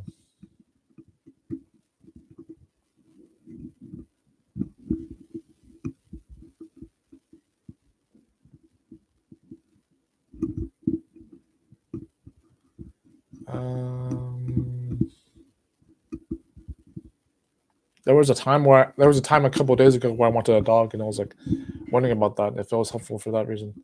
There was even people indeed like Temple Grandin will talk about having dogs, and it'll be like, oh, is that really because I just usually don't want to be a couch potato, or just because it actually would help to have a pet to learn the cliche responsibility, but also to have those animals in your life to know how they're like and what to do around them and how to treat them. And that would be good even if you didn't own a pet after that fact. And then but dogs are usually pretty good. Um, the cliche about cats is that they don't do anything. Not necessarily, but they don't add up to their defense. So it's like, so having a dog that won't defend you is like kind of just as bad. But I don't know. But or at least won't try to defend you. The Chihuahua thing is kind of an excuse. Just get a tough dog. Just get a tough one. Just get one that will maybe take a bullet for you, but hopefully they won't have to do that. But it is an animal, so you have to think logically. Like you don't want the dog to die, but if it's over your life, then you have to do what you gotta do. So make up your mind at that point. Everyone has a decision to make at that point, but up to them.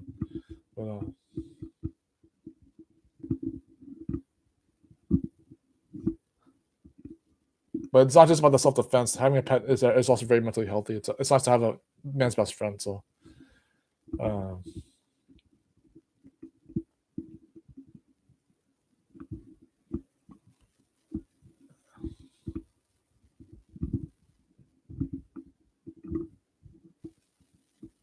Yeah, sorry, Bachelor. I didn't mean to be hush hush for a while. I was just kind of like I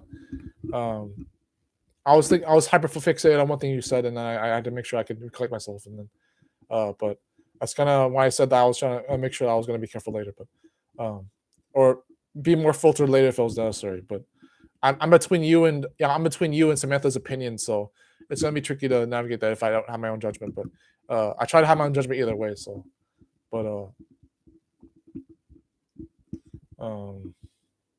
and there are certain things if I say them anyways, like YouTube will track them and put things like dialogue below the video and shit like that. So it's like that's why I didn't start talking about the other thing I mentioned earlier in the stream more than I already talked about. But there was a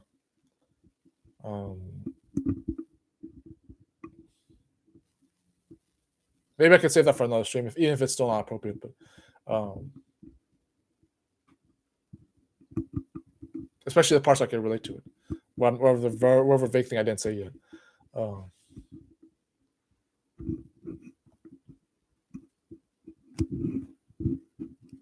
How many of you guys happen to know about like the Nofap and Zero Intention or Anarchy and Agorism or the other viewer response communities, some other stuff, astrology, occultism, knowledge shit, like all those other communities, I guess, not just MGTOW, I guess it's like or self-improvement for that matter. I don't know if that's all connected. Even the claymation shit I do lately, so stop motion animation or vlogging, whatever else, PM music, A.M.A manga.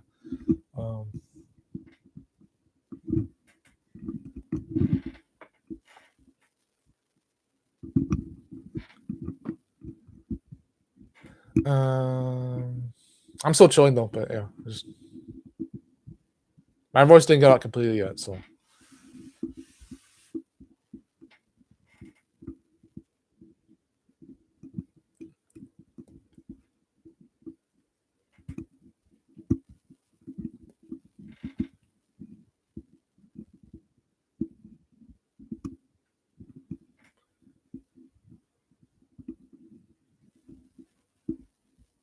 And also there are some things I don't even talk about at all because of how desperately secretive they are to my friends and other people I know. So I end up avoiding those boundaries at all costs, even if I would want to cross them, because it's not up to me; it's up to my friends. So it's like, it's like something that I don't even cross even then. So, um, but usually I'm okay with being brave, even if it's still stupid what I do sometimes. But you know,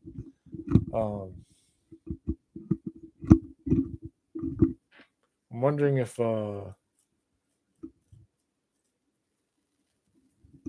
who else is subscribed to me. I think it's like there was another person I know that's not subscribed to me, but he tells me he watches my videos, so it's like he's seen like the Nofap 30-second video, and like he recommended I do jigsaw puzzles while listening to podcasts recently. I could try that.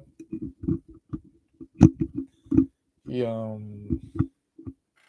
talked to him about Andrew Tate and other people and other things. So about then he told me once about like how women by their nature are supposed to can't be your friends, and that's actually a very popular belief. But it's a good one. Like women can't be your friends. They're only that even if it's not even feasible in a like a what's a P? I keep forgetting what POA is. I keep assuming pussy upon arrival. I keep forgetting POA, but my friend is like um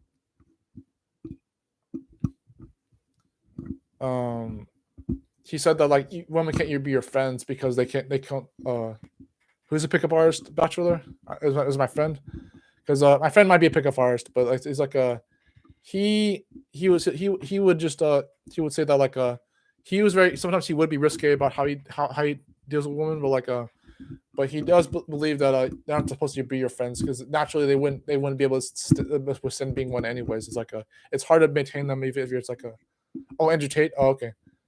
Yeah, Andrew Tate is a pickup artist. Yeah, it's like I'm in the same boat as some people, even some women with Andrew Tate. I agree with some of the things he said, not everything, but like I agree with some of the things he says. That's why I told my friend. It's like same boat with that. It's like it's not everything he says. It's not everything that Baz Fuzz says. It's not everything that Hamster or Father Slaughter says. I use my own judgment, even if and I'm not always careful with that judgment. I have to learn from my own mistakes sometimes. So it's just that's why I try to learn from even your mistakes, guys. I just like if you bachelor or Samantha make mistakes that you want me to learn from, you can feel free to tell me. And hopefully I'll listen to you. But I just um, but I make mistakes too that I can teach other people about, I guess, as well. So even though I'm still 25, so, for now. Um,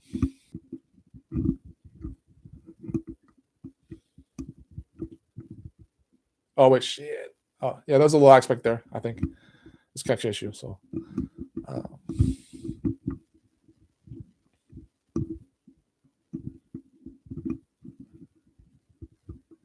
oh, by the way, Samantha, and I'm willing to say this in front of Bachelor. Um, oh, yeah.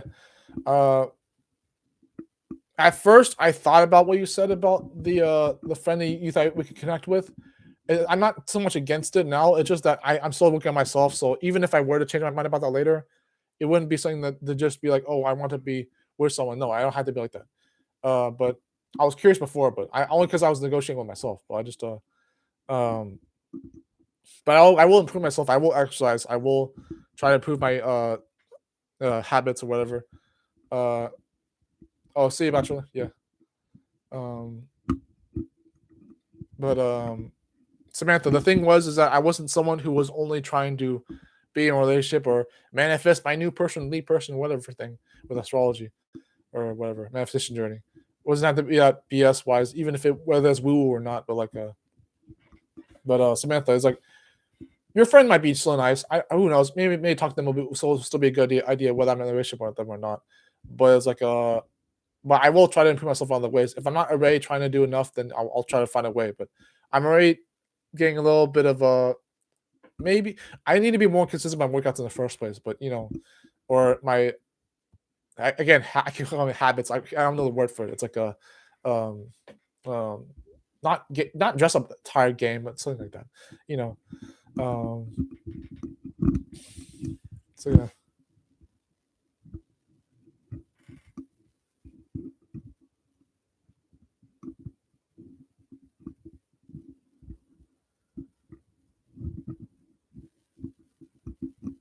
I certainly need more boundaries. I need to learn more like a IDGAF attitude. I need to actually not give a crap about what people think of me, criticism wise.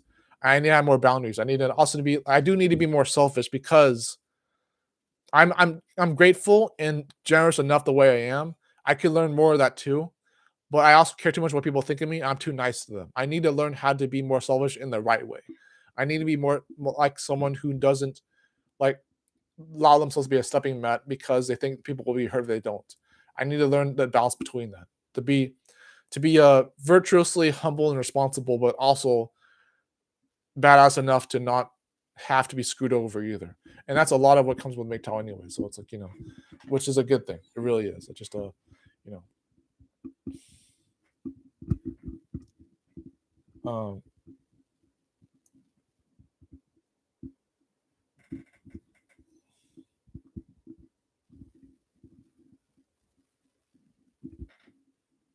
oh, and the girl, yeah, yes. Uh, yeah, or March, I don't know, or Mark, yeah, I don't know, yeah, age mark, yeah. Oh, she's 23. Oh, okay, yeah, yeah. Yeah, 23. Yeah, and I think she said she was a virgin, so it's like, yeah, that puts it in perspective as well. It's like, and she hasn't dated, and I have never dated either, so it's like,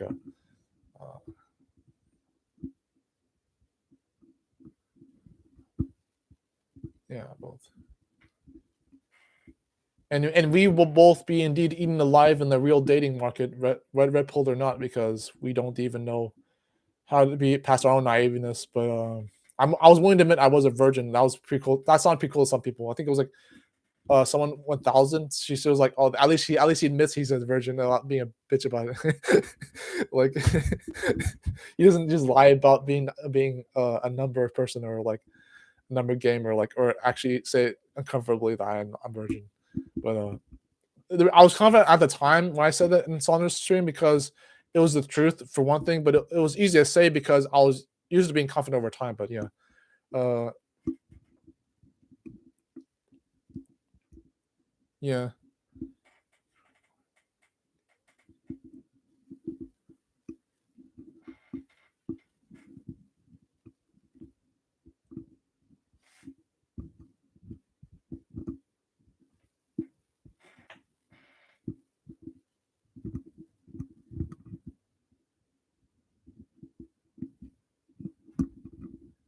yeah. In your own words, like Samantha, what you should know is that some people like there are some people who said that I was I don't know if you're here anymore, but like I'll say this for the VOD. Um, um, the thing with being when you said I was a absolute 6.5 out of 10, and that it was not supposed to be a bad thing. It was just room for improvement and all that. There are some guys about my age that thought that was a little bit higher than that. That was their opinion as well. But what you told me particularly about the 6.5 thing was that what you said that was more than what that's a very conventionally great thing for a woman to be able to say about a man is that they are already 6.5 with room for improvement. And so there's a lot to work with from there on out. And it's like the guys who said that I was actually not that bad looking, if not better, uh, or good looking or whatever. That they're not trying to. I don't think they were trying to bluff. Is that some of them, particularly in self improvement, maybe even MGTOW, some of them which did say I should not be on MGTOW, but that's their opinion as well. I'm always my own judgment on the long run, but I just some men who actually have different views about whether or not like I should be on MGTOW, but it's like for me to have self improvement capacities to know that I can be better wherever I'm at, whether it's good or bad subjectively or whatever. It's like but to know that I'm guaranteed slightly above average is a nice thing. And I really take your word on it, Samantha, for that matter. I just I um but being on self improvement for myself is a very good thing. I don't have to do it for a woman. I don't have to even do it for other people's approval. That's a really awkward push. It was actually someone else, another creator like Jordan Green, who told me that I should practice boundaries because of how insecure I sound sometimes. So I should try to at least make sure I'm not screwing myself over by not only doing the bare minimum, and if I necessarily a little bit more than that, and then stop. Like and it's like knowing that I have power over my situation, and knowing that I have the right to be able to tell myself what should I do in a situation, even if I don't have to. It's like even the can versus should thing, like the just because you can doesn't mean should. That used to piss me off before, but there's truth to even that. So just um, hopefully I'm not boring anyone who's still here, including Samantha. I was like if I should ask you before you go, is there anything else that you think I should still improve other than physicality or just trying to be a better person overall? Or definitely learning to practice healthy boundaries and being more masculine frame, I guess, or being more like a healthy and a not a total loser, I guess. I'm not a loser in a general sense. I would hope. I don't have to be incisive about that, but like, I just actually be honest, Samantha, are there actual like loser qualities I have, like wimpy-ish kind of things I do that straight up make you wonder if I should even try to know about those things? Because it's like my communication, my lisp is kind of a thing. How fast I speak, how loud I talk, the communication in general, where I have certain ideas I don't communicate properly in text, let alone speech, or vice versa. The communication has been a long time one of my worst weaknesses. Is like how I communicate is actually a big thing about my life, not just philosophically, but even just literally what I say. So, but other than that, actually, as far as being a guy my age, or I don't know, maybe you're still typing, who knows? But it's uh,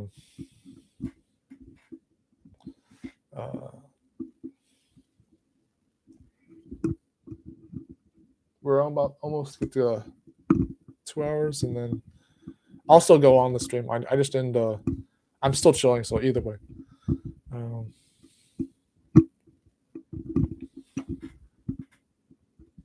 Yeah, it's not awkward that this is a live stream. That's gonna be a VOD, but it's still.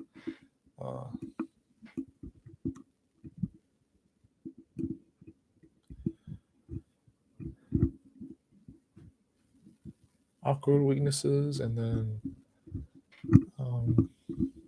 I can bring something else up, I guess, a little.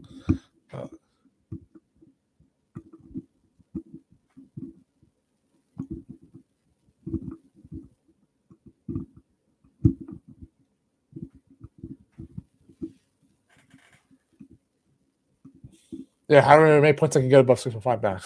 And however many points I can get above that. But yeah, it doesn't matter. But it does matter, but it doesn't have to be like that bad. But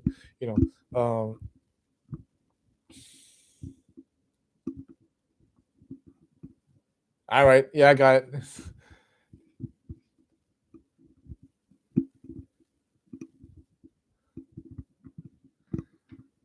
I changed to be fair, I changed into this as I was shouting the last time, but when I try more like a fashion design shit that I come up with, even if it's still ugly by then, it is by choice that I do certain kinds of things I wear, or I can try thrift stores to look for other shit. But like,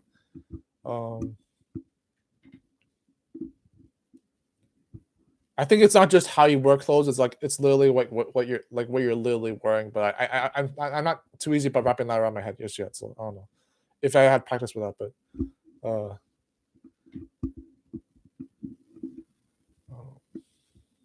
if you mean like the short sleeves or a vest or whatever, or different ways to wear clothes, or what clothes to wear, but the hair, yes, the hair probably does need to be fixed. Not just through haircuts, but like actually like grooming it a little better and not just letting it fly everywhere. Even if I still think I'm combing it, I still need to do something about that. But they need to be more clean.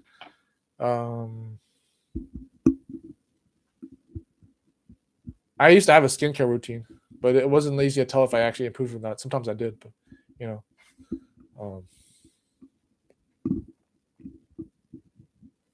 It may not be easy to tell what different shirts I could wear that are not always t-shirts, but you know.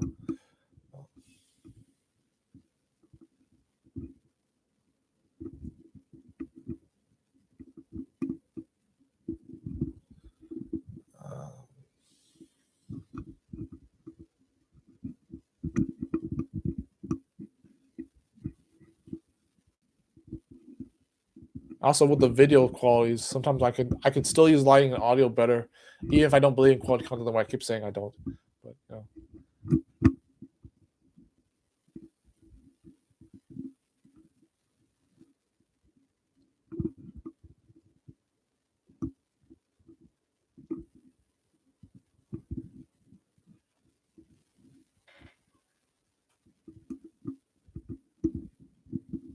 Yeah.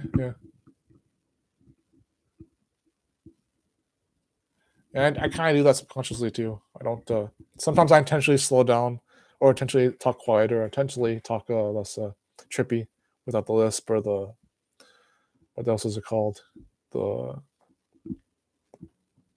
um tonality. Maybe not saying as much. Every little bit by bit helps.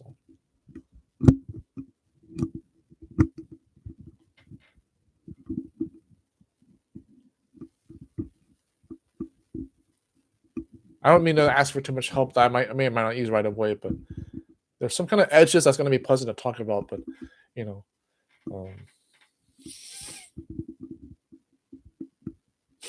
I have to make sure that I know I'm not going to go against what I believe I know, like even if it's only the long run for a while. But like I have to know that when I say I'm going to be on Nofap and Semen retention, that it's not just because I want to avoid getting laid, so I don't screw myself over.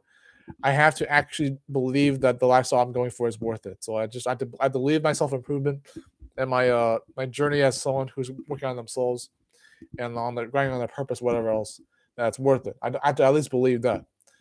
Who knows if I get screwed over for something that may or may not be my fault, but as long as I'm not endangering myself by getting those situations and be like, well, when will I ever get laid? No, it's like, it's just somehow we'll figure something out. But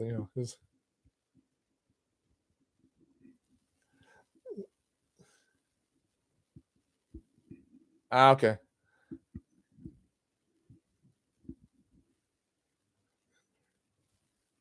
I had the sweater one time, but that was when I was going to work on Hatcher Stream. But you know, I also had a jacket though. Regular polo sweater.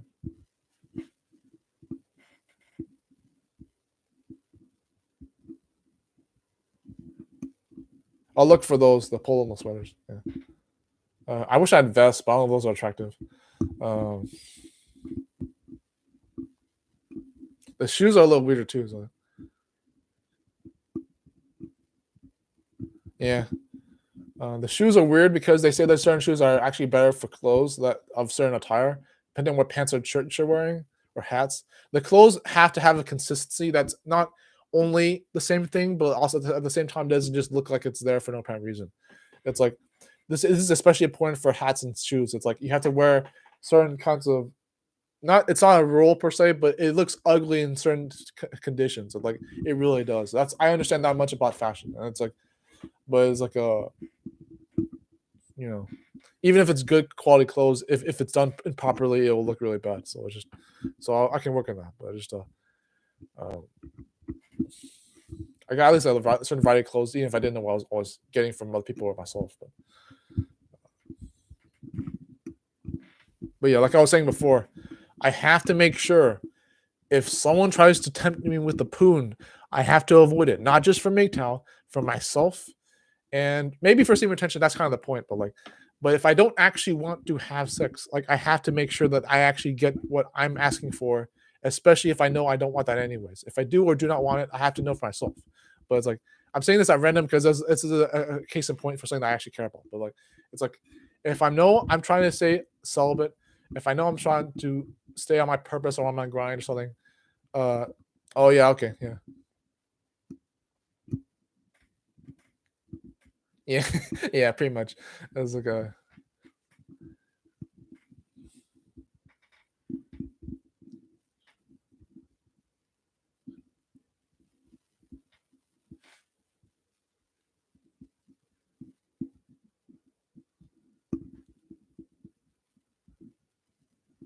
yeah.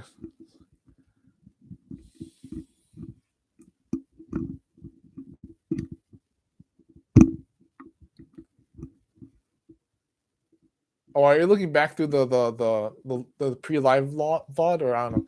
Because I asked all those questions a little earlier. I don't know.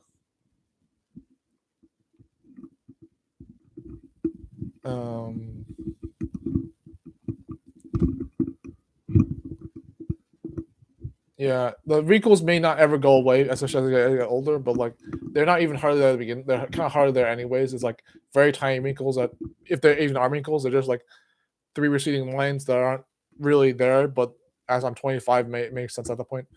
but it's like but to make them fade away a little more, especially with retention, receiving retention or something other people things I do in my lifestyle, might help with that. But yeah. It was mostly maybe how it looks if they can have a glow. Some people do skincare just to have a glow or to have good quality skin and healthy skin. But yeah.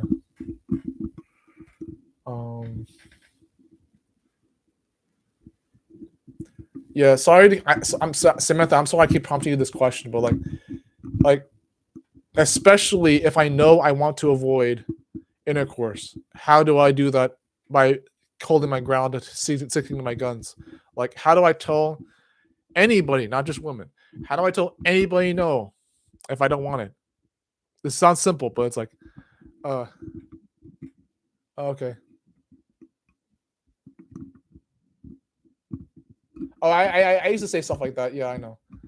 Oh, okay.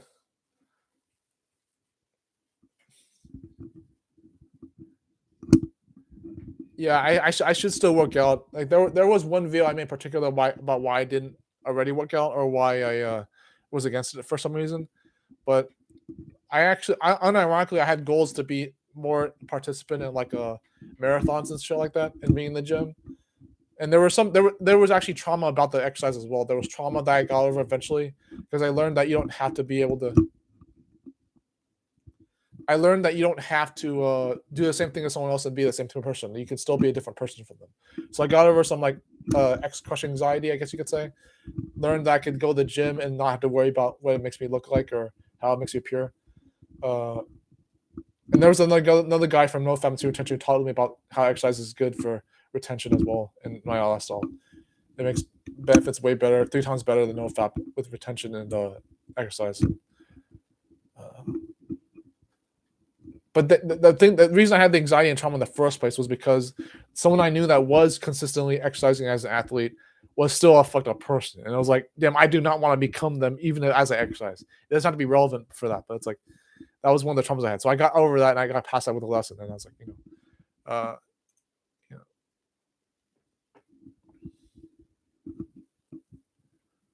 yeah, no, I get it. That's not even be lean muscle either, but like, just its own thing.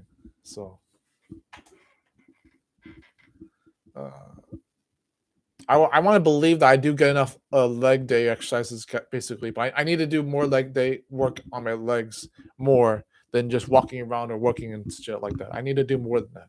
I need to actually consistently exercise on my arms, my torso, maybe even my neck. I heard the neck is important, but like I don't know how to do that easily. I love rowing though. The rowing machines are pretty cool. I love walking a lot, running, jogging, sprinting. The sprinter used to talk about in some other videos that I said, well, what if I was a good sprinter even for a tall guy? He's like, there are some people who thought I couldn't sprint because I was like, because tall people don't necessarily sprint as well.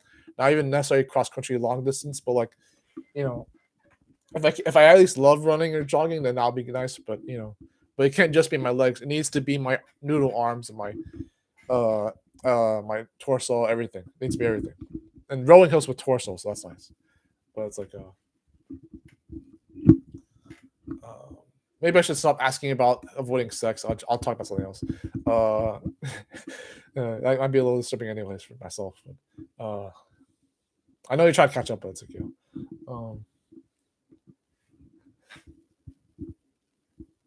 And I don't take too much pride in being chaste or monk mode either. But it's just I'll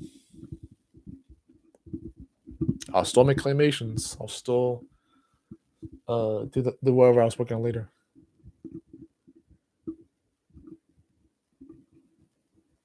Oh, are you like 10 or 5 minutes behind the VC? I mean the live stream because it's like because I said some of that before too. So yeah. Maybe you're just looking through everything. I don't know.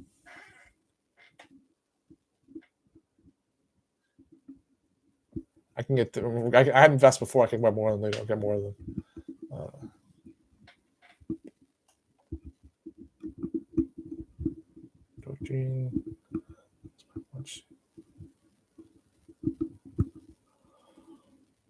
Yeah. And then you're gonna come across me saying like a couple times already over and over about help me avoid intercourse. And I'm like, damn it. I already said that before. Don't have to say it again, but maybe. It's one of the only downright questions I have this whole stream, so maybe you can understand that much. But I don't know. Let's go. There are some guys, by the way, that they don't necessarily regret being having a number or like having been laid, but they regret like they would take it back if they could. Like they would be like they would wonder what the life still being a virgin would be like because they were like because they find for themselves it's not worth it or even it's not that important. And it's like there are people as cringe as it can sound to tell people that relationships don't matter. They technically really don't, and it's like yeah, it's just like you might find a lot of value from them, but they don't have to be on the pedestal even then. So it's like again a big thing with MGTOW as well. So it's like and I hope I respect MGTOW enough to at least try to do something about my life that respects what I learn about them. And my beliefs may change over time, but it's just a matter of trying to be someone who I want to be, and maybe even should be, according to deals I can respect, even if they're not necessarily the best thing for me. But who knows at the point I can learn to be myself and conform at the same time. But the conformity I believe in might be worthwhile, so including MGTOW. So if that's conformity, but.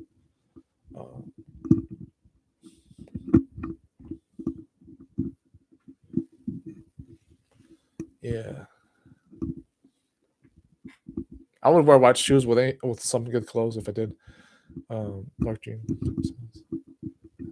That was a military vest I had one time in college. It didn't look good because it was very raggedy, but it was so nice to have. It was a big thick one though. Military-like vest looking. But then with the vest, I don't know if short sleeves are even good for anything, but good for most clothes you can wear if they are.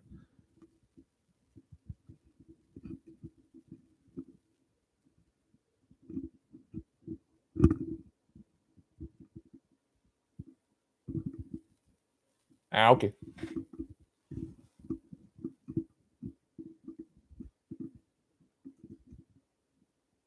Well, that's particularly with MGTOW, and it's also particularly if I was avoiding both relationships and sex, and avoiding both of them to make sure I can pursue my own goals and not pursue holes. And it's like, I better want that though. I better want to avoid relationships because I appreciate my singlehood. Because I certainly do love I love being single right now. So it's like I don't have to be a bitch about that. But I think I just because if I wait indefinitely for someone anyways, it's not a good feeling to begin with. It's just like my life will only begin if I'm with someone. No, fuck that shit. Like there's even if I'm with someone that I can't throw away, if I'm with someone I can, even if in the person and my new person kind of thing, like if there's I'm with someone that will not leave me alone, both universally and mysteriously, like magically for some reason they're always in my life and I can't get away from them. Then maybe we could do something with that. Maybe they're worth it. Maybe they already were worth it, but they didn't have to be. They weren't as desperate as it looked like, and it just happened to be there. That I can work with that, but mostly the idea of being there are some people who never respect being single. They're not for other people, not just themselves. They don't respect being like they'll gasp if you tell them I'm on my purpose. I'm doing the simple life. It's like what the fuck. yeah.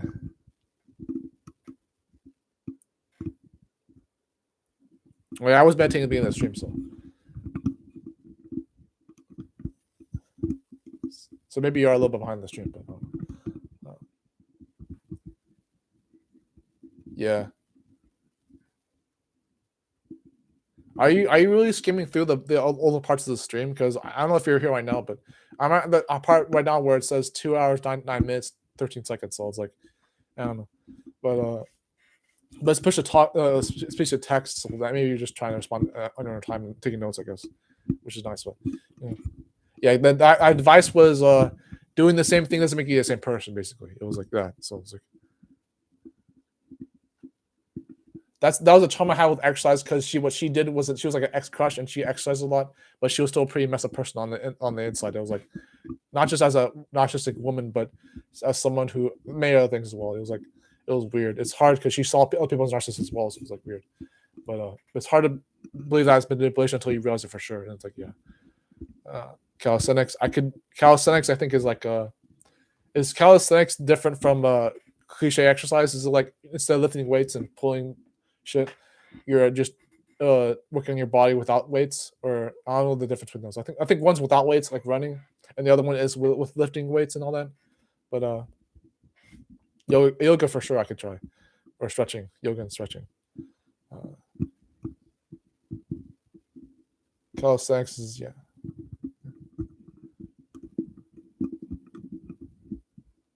I can look it up to make sure I know what it is. I do meditation because I mostly just appreciate the idea that I can be present with myself. Maybe for some people who think that helps me with overthinking, but it also helps me with like not having to worry about doing something all the time, just to justify what I'm doing every time, which I tend to do. I tend to do everything for a reason, which has a good side for a lot of things I don't regret in life, which happen to work out. But it also was being trying to have an excuse to have everything done because I'm a perfectionist and a purist in some ways. That's always healthy, not always healthy. So it's just, you know, so I do like meditation, and calisthenics would probably help with yoga. Yeah.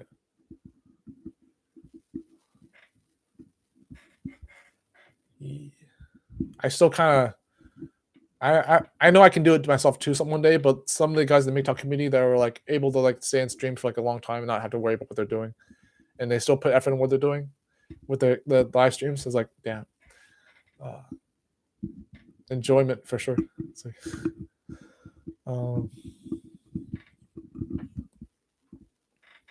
at the most, I could stay for another 2 hours, but I could try to end it at maybe like 3 hours, maybe if I want to, around that time. I don't know. I can stay longer than this at least, so you know. Hopefully my voice doesn't get out.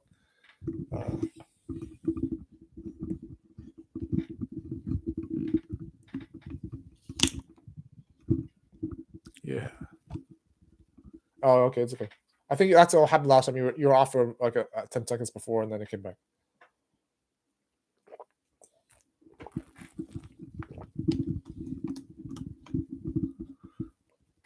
Yeah.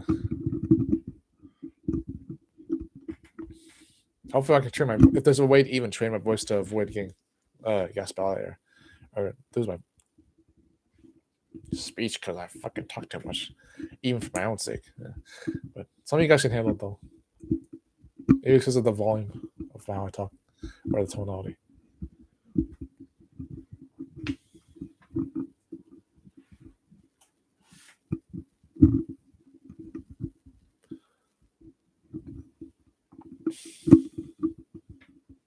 You're probably about to come across the question I asked a couple times about the avoid. I think you already told me about the. Okay, never mind. You told me about the MGTOW thing. Never mind. But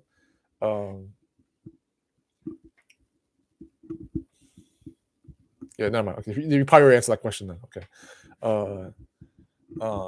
I could use the same way to approach that question anyways. So.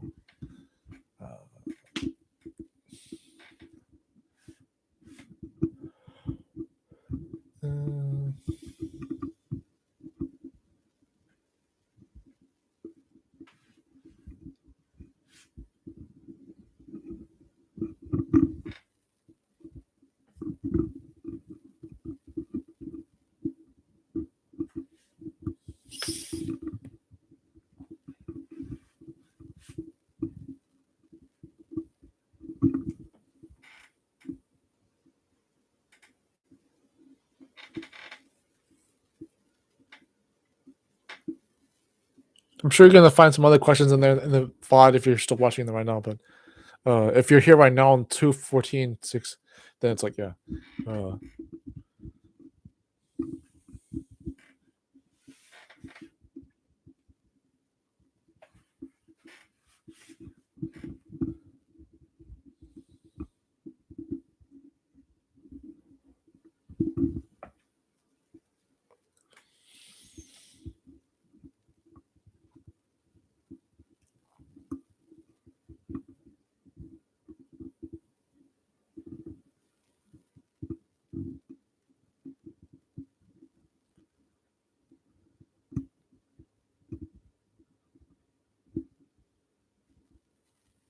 Yeah.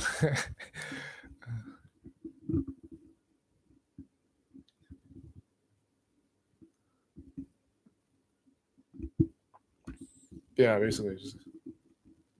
It shouldn't be on a podium.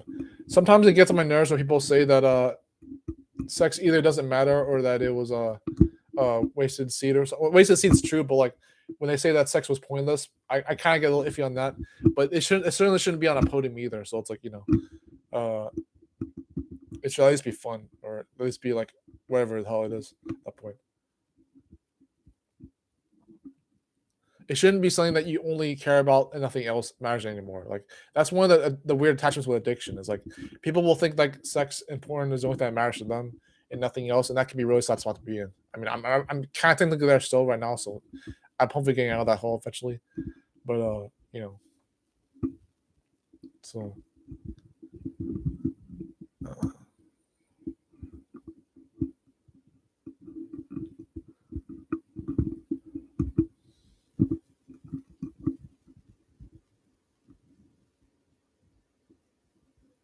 Samantha, are you sure you're not getting the next 15 minutes of the stream? Because I just maybe you're just digging back there. I kept saying that, but I don't know if you're really digging back there because I don't know a lot of people who do that right now. They don't.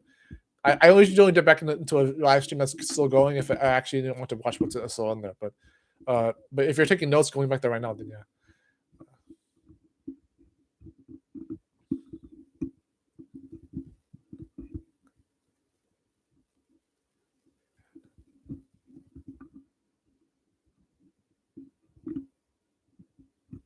Uh,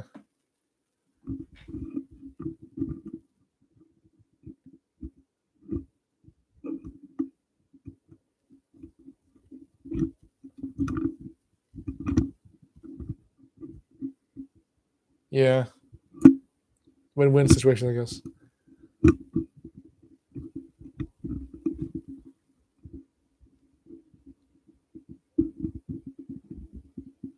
Yeah.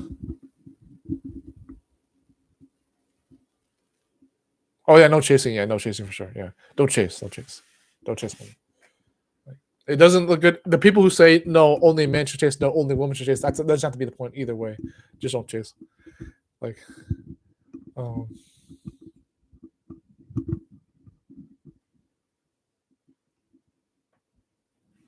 when you pay money for that shit, that's even downward down bad. Damn. Uh,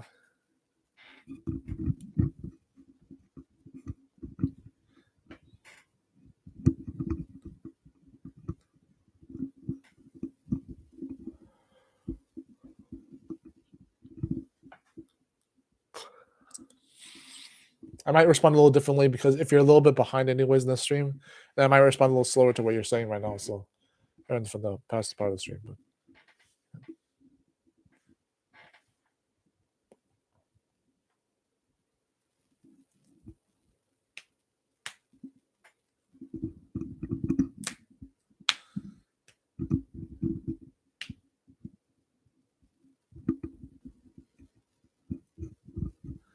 And essentially, yeah, it shouldn't. That's probably the lifestyle you want to have, anyways. Whether we're right or wrong about this stuff, like sex should not have to be important in the first place. It shouldn't have to be something that places like I was still iffy about the not marrying at all because not for the biological sake, but for like anyone who actually valued it at all, including me apparently. But to not think that it's the only thing important thing. But when people, it should not have to be on podium because it does happen to be something that doesn't have to be as valuable as other things. Like there are things that are more valuable than sex in the long run for sure. But it's like to think that it would never matter for anything or anyone's sake. It's like that's probably why how people about things life anyways. That they assume that sex has to be involved or I don't know, which it doesn't have to be even then. But, I don't know. I'm a little iffy. Maybe I'm so an addict, so you know, addict mentality at least. Even though I'm a virgin, so. Uh,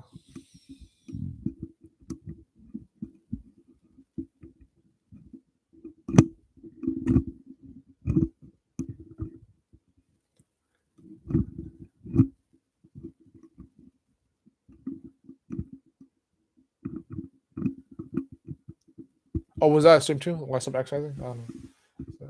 There was a one about the Olympic Games why or some other video about exercise. There was a couple of videos about exercising as well. There's like a Well, I stopped exercising. Yeah, there was a part of video about that strictly about that already. Yeah, I didn't necessarily stop exercising through and through. It was more like why I wouldn't keep doing it, or why I wouldn't just go back to it more legitimately. Why I wouldn't just do more than I already do lately. I always like make excuses about why I've already been doing it or something like that. But uh, yeah, before you were, I think. Yeah, I'm sorry. Uh,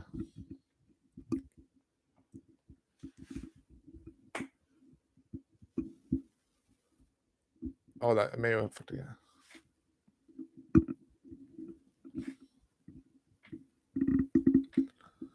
Yeah, so I just close my eyes for 2 minutes and see if you see that. It's like, uh,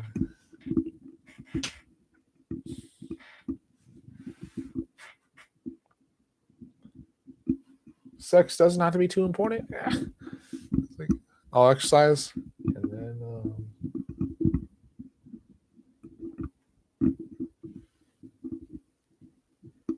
I guess we can talk a little bit about material wealth. Although I still, I already have some things going along with my material journey. I guess you could say some things about how I'm spending. I truly do believe the work thus earn more live life thing, but it's like not having to be part of the rat race as well. But it's like I do several strategies for stuff like that. I don't have to do too much, but it's like where I just try to make sure that I don't uh or I do things that I either do enjoy or I still have advantage with getting money. Um,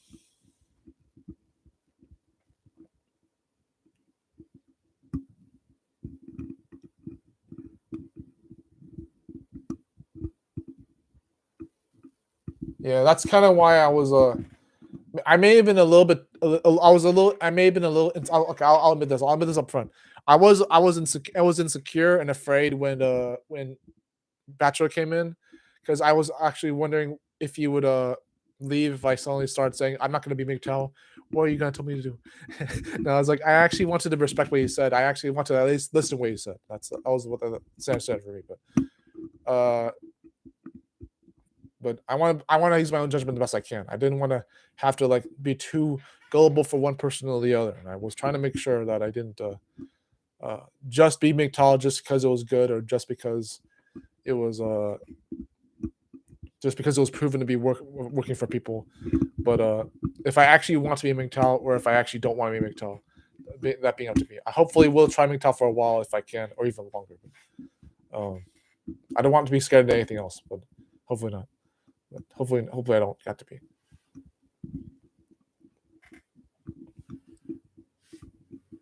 So if I make questionable decisions on things that may or may not be worth it, that's up to me to figure out how to learn from them.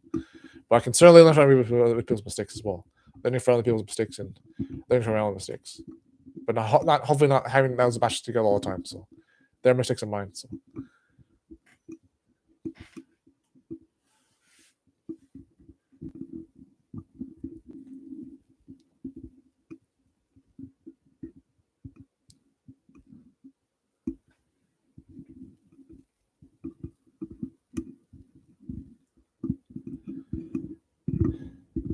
yeah.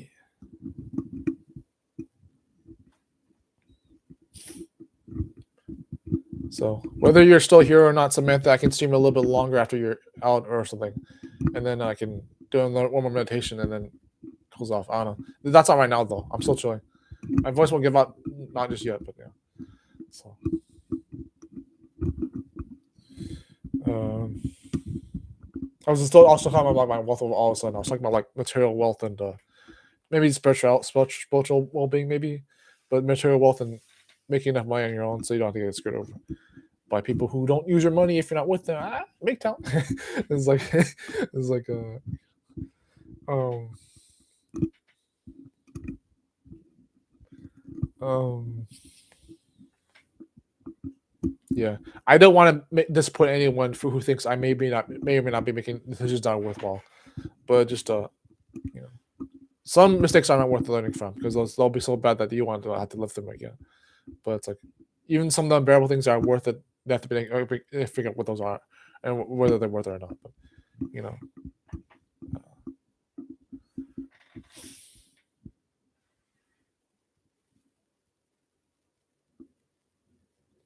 the biggest parts of my lizard brain, maybe even the more honest parts of how I think. Like for lizard brain, it's like, oh, but I told Bachelor this too. It was sexual experience was an excuse, but like, oh, but I do want to get laid. I want to break my virginity and chastity because I want to fucking figure out if this is worth it. Which it doesn't have to be even then, but that's the idea.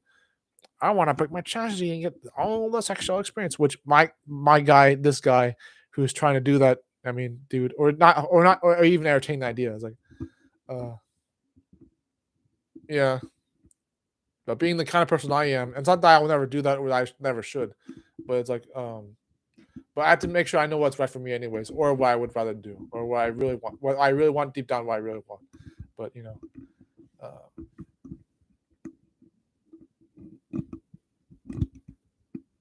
yeah, taking care of myself, not just in the material way, but you know. Yes, yeah, and as you're probably gonna come across the moment in the stream where I said just now about the weird lizard brain stuff, like either lizard brain or honest things about if I really wanted to be MGTOW or not, or if I really did want to be late or not, or if I really did want to be someone who was careful what he said. But I prefer balance though. I still like balance. Some people agree that I'm a balanced person, and sometimes you learn more balance and you learn about life in itself. So, and I do everything for a reason, for some reason, so that works, I guess, for what it does.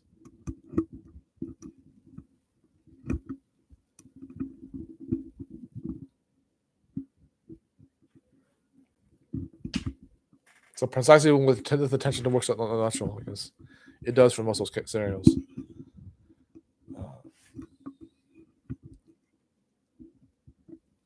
Damn, I know Bachelor didn't mean any bad, but I still kind of went down bad sometimes.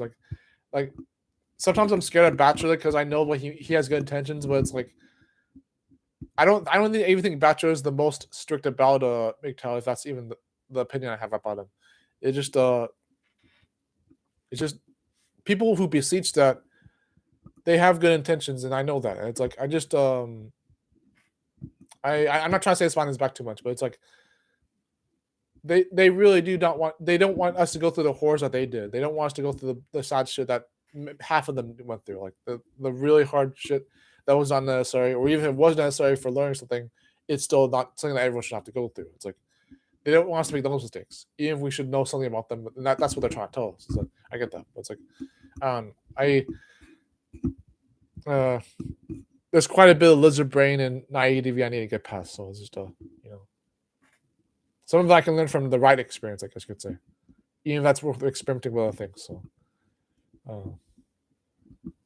I think there's another live viewer who just left. Yeah. Okay.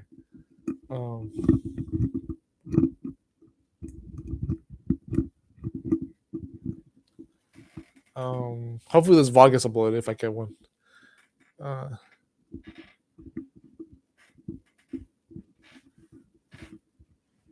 So you're about to get the part I said about him. Other live viewer. Whoever is able to get the other part of the stream that's concurrent, not lagging. But hello, A.M.A fam. Thank you. And I think that's from so now that's from okay. I know those other circles. Okay. Yeah. Thank you, Uni. Thank you for the visit, by the way.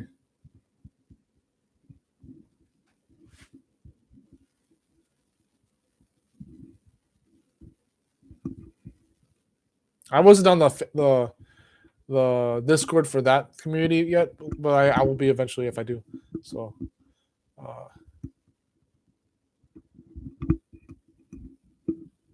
yeah. I haven't been showing on there lately, but I was like I mean, one of my brothers isn't in there anymore, so it's like, you know,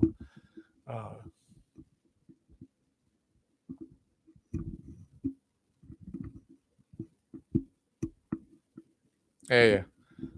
So apparently you have the more recent concurrent part of the stream. This other person's lagging behind because she had to do text to speech, and other shit was going on with the internet, I guess. I don't know. Both of you are from different parts of my community, so if I'm talking for generalized terms, it's not because I don't want to be specific. It's because I'm trying to make sure that both of you are not getting paralyzed or whatever the fuck I'm saying. Like, if I say one thing that someone else who knows me from a different walk of life thinks I'm not part of, and it so surprises them, it's like, yeah, sometimes that's how I generalize things. I try to make sure I don't want to be a people pleaser per se, but it's like, this is still me being myself even right now, but it's like, I just and that's me not specifically talking about what either you're from. So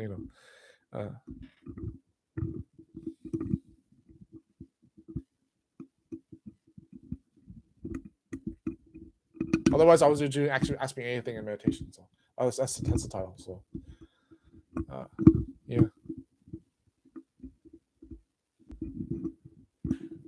Yeah.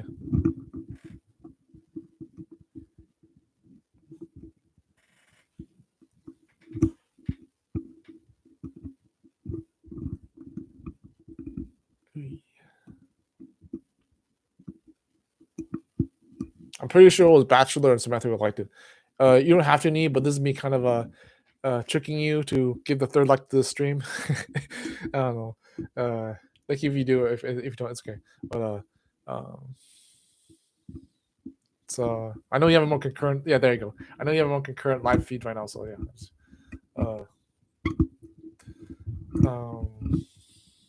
You're welcome. I mean, thank you. So,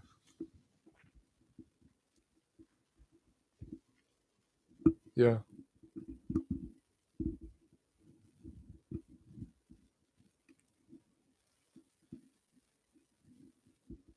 Yeah, thank you, Samantha.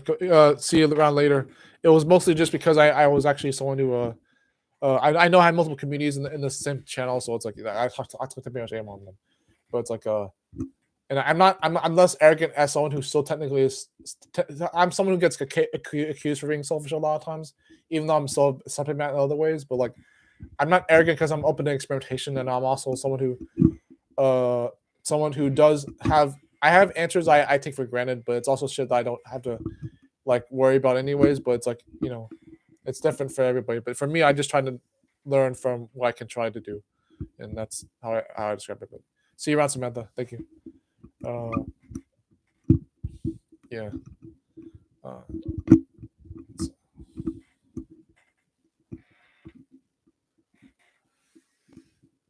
No, it was there was someone called Bachelor that was in here the first time, and then it was like thank you, Samantha. It was Bachelor, then Samantha, and then it was Uni. Yeah. Bachelor was someone else who was also in the feed for like a while for like the first hour, I think. Yeah. Oh.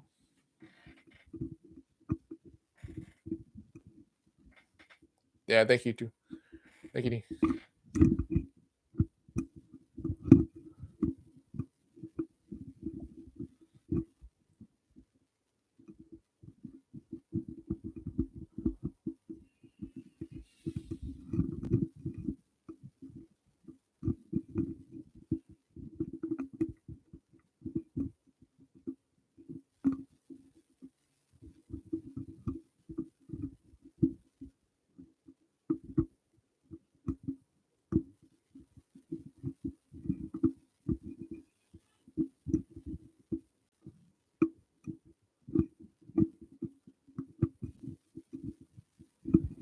I certainly should try to have thicker skin. I don't know if I should try to tell you that to you particularly, but I should have a thicker skin. I said that a little before, and just stick to my own guns basically, even if it's still based on shit that I try to do responsibly. But if I were doing one rotation, maybe. But then again, because it is you. I mean, I know you, but it's like,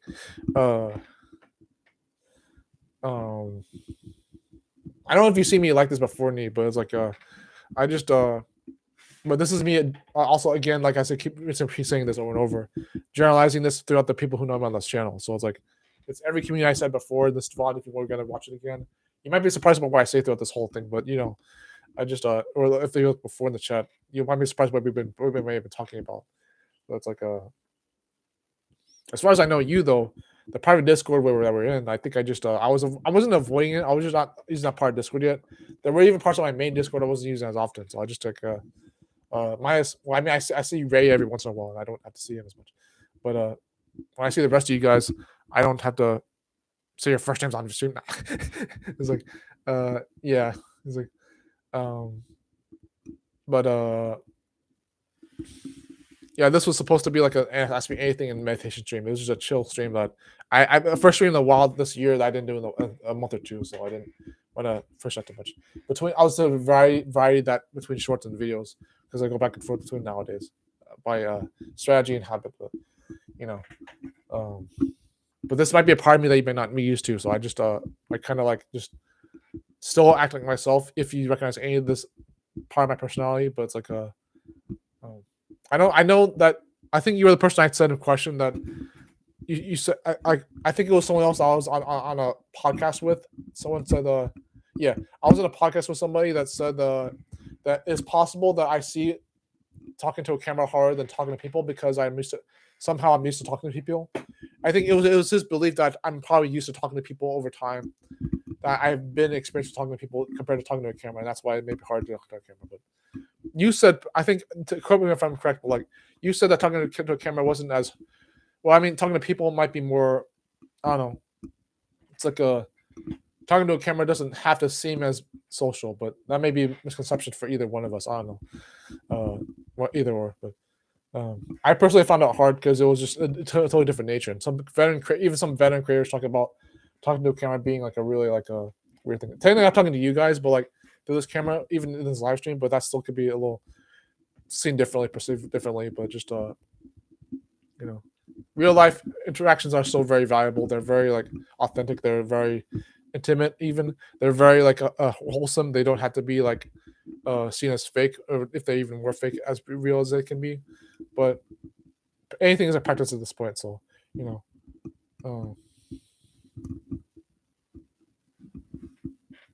can push for the next 23 minutes. Whoever else shows up, or if you're still here, or if I'm alone. This is our first stream to have 3 people watching, I guess. Then again, I'd have a slightly bigger audience, I guess. But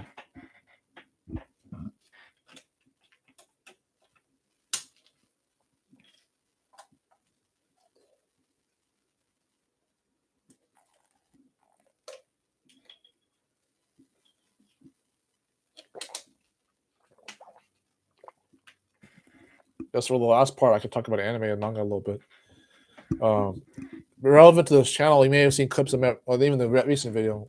You may have seen clips of Wandering Witch Elena.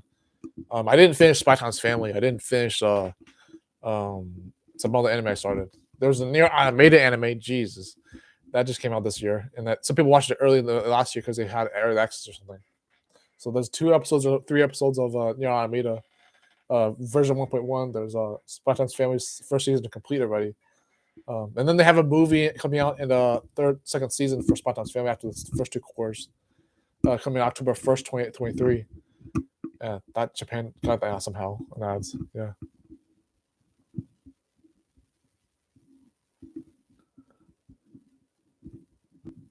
Yeah.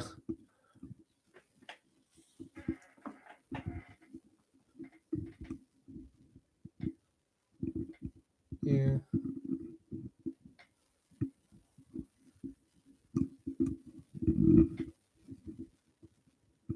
Yeah. I'm reading what you're saying, but it's like I socialize and put variety in everything, even if it doesn't look like I'm actually social as I say I am. One of the things with Psych to Go is I used to say that I was extroverted, but I said I was extroverted because I knew that I believed that, but it was like yeah. Psych to Go kind of revealed, and some other studies and tests I've taken revealed that I'm at least partially introverted, but mostly extroverted, and I believe that. But it's like if introversion's ever there to negotiate being an introvert, which I usually do with people who say I'm an introvert, negotiating every version is not hard, but it's like it still makes me feel bad because it's like, damn, I still say myself an extrovert, even it's not true. And if they have to say I'm antisocial anyways, or I'm not proving that my socializing with women or guys or whoever else. But I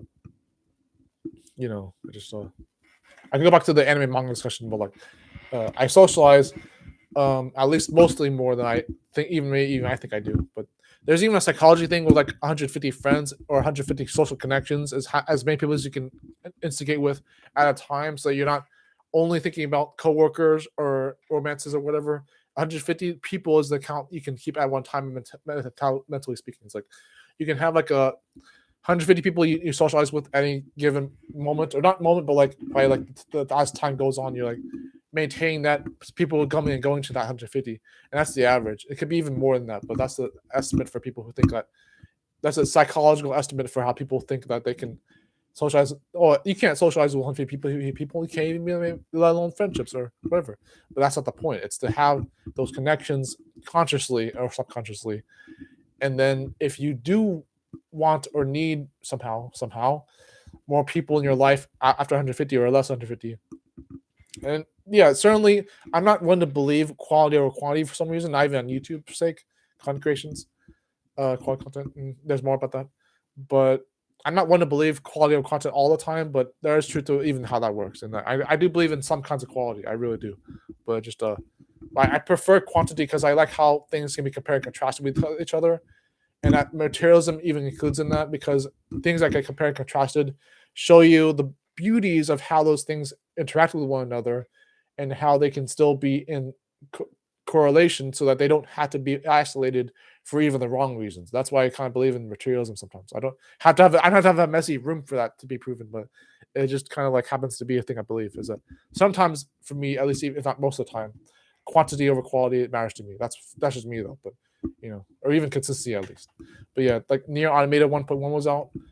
Spot Time's Family. Just watching.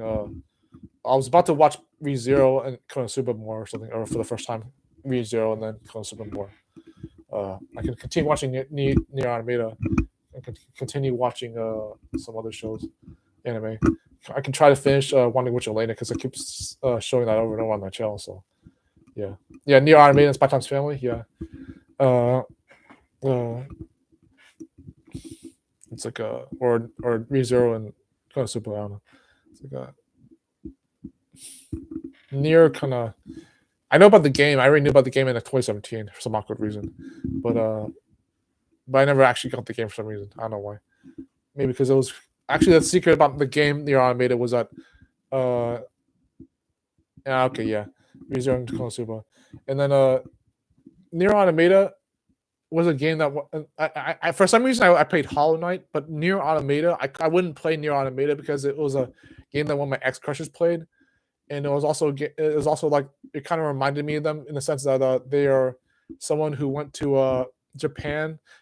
I've had a good number of friends who went to Japan and moved there or whatever else, and even just get cultural studies, and they moved there to live there or something, and it's like some of them I'm not even entirely fond of anymore because they screwed me over one way or point or another, but. Some people were intending going to Taiwan at some point. Some people we know, but Taiwan or China, and however good or bad of an idea that is, and who knows. But not just with the time we're in right now, but I don't know. But dude, however, honestly speaking though, I used to sip for Japan because I would eat like one Japanese gummy. Yeah, I know what it would, but depends on the situation or even my own beliefs. But like you learn things either way, even if it was still bad for other reasons. But it was just I had this one Japanese gummy. I was like, damn, that's what Chinese culture is like. Nah, it's narrow-minded. I don't know. It was like a no. I had like I had like one Japanese gummy, and I was like, wait, that tasted really good. And it was like I think like a detective here. I was like actually like a little down bad for that moment. But I was like, it's like yeah. Yeah.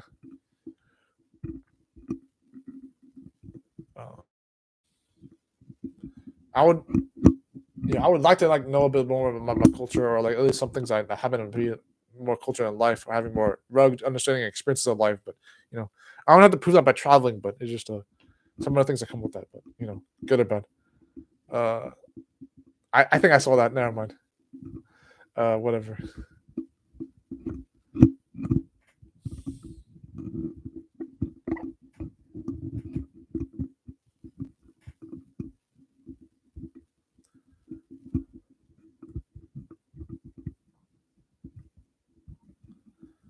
Um.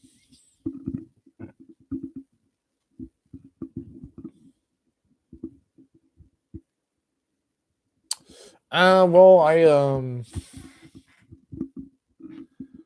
some things are kind of new. I'm not saying that nothing's happening, but it's like I try a little bit, different things every once in a while. But I just um, I would have went back to claymation soon, but I procrastinated that. I procrastinated that for the longest time, so I don't always have to do anything. But just there are some things on my channel related to claymation that you can see later on. Anyways, things on his desk. But there's like 3 shorts on claymation I did, YouTube shorts on my channel right now, and then there's like 8 Instagram posts I did about claymation I did a few months ago, and then there's a new video I have right now that's all experimental, but it's about some YouTube audio video and audio clips, and that came out just today, an hour or two ago. And then while I'm doing my lifestyle, apparently because according to what Samantha has been advising or suggesting, is that I could certainly exercise a little bit more, and I could try that, and then I could try to do more yoga or calisthenics. I could try to be I do go outside every once in a while. I really do, but I work on the weekends. Same job, but it's a nice.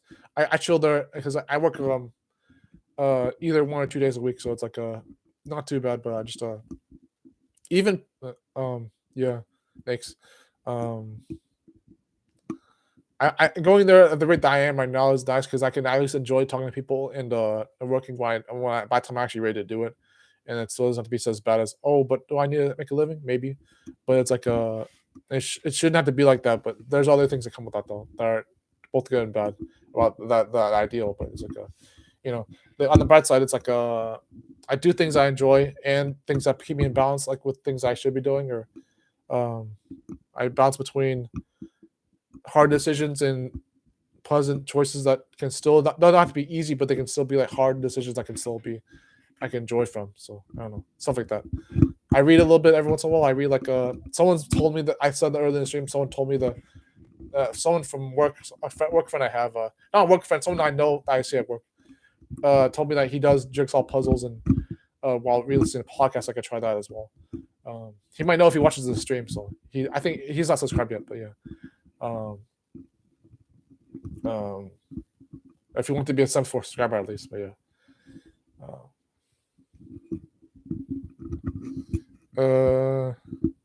So after this VOD comes out, I could try to after this live stream gets uploaded, I could just try to like chill out, play a game or something on Twitch and on something else. But I already saw a community post. I was gonna try. I might try to do a Twitch stream anyways for some reason, just to have a part 2 for this whatever stream this is. Ask me anything meditation stream. I did meditate for like 5 minutes. I just closed my eyes and then I talked while I closed my eyes, so that was weird. But and my voice did not give up. Get up.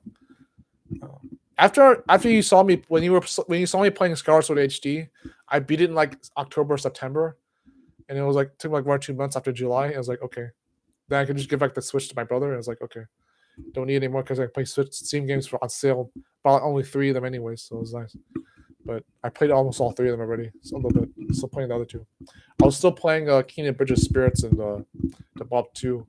Detective Grimoire Swamp 1 from A.M.A games on that was 2014. I beat that like a month or 2 ago. That was fun. And even the people saying don't play video games, they're too much dopamine or whatever the fuck.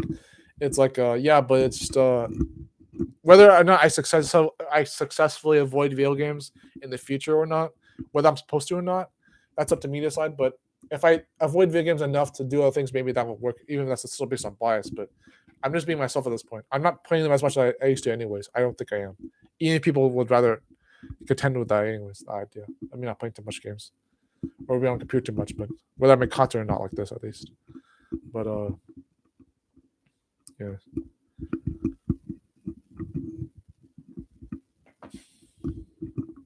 There's other things too. I think I was like one of the interesting things are going on right now for me. Is it's not that I'm not doing anything, but just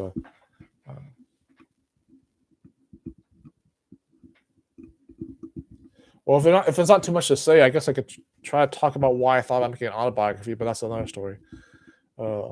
Like anything that could be related to that, like short stories or poems about my life story or whatever. Any of the secrets about that as well, maybe. which could inspire more claymation as well, not just short films. But, and also the community post I made about perfect light frame, that was an idea for claymation story series, but it was like it was whatever would follow the other ideas I had in the past or even up to now. It was an idea. I was like an extra idea to come with for claymations and storytelling that may or may not come to fruition even then. But the idea behind Perfect Light Frame is that she's like female character that she's a girl character that basically kind of models her life so that she can help people. Like she can like configure herself to help people. Basically, that's kind of the idea behind her name is like it's like framing around people so that she can help them, and that's supposed to be like kind of like a soft skills or like a philosophy kind of show at that point if it was, or whatever the hell that was supposed to be. But it sounds like a good idea at that point. But it's like, but if I procrastinate that, then I don't know. But it is what it is. I talk about ideas where I make them real or not. But there are some things I do in my life anyway, so that's nice. Just taking baby steps. Some people think I'm doing a good job anyway, so it's like, well, whatever else I'm doing in my own life. So I just, dude, I still let things get down to my skin though. I still get anxious about things I don't even realize I have.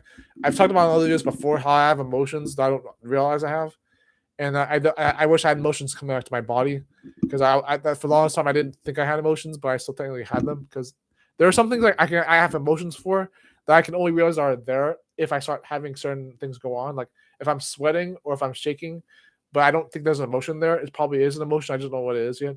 I don't know what I'm feeling or expressing right then in there. So it's like shit.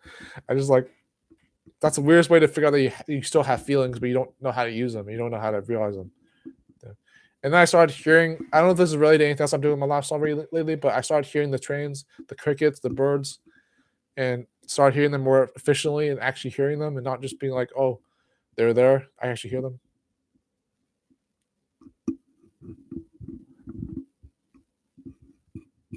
With emotions or with what I'm talking right now? I don't know. But,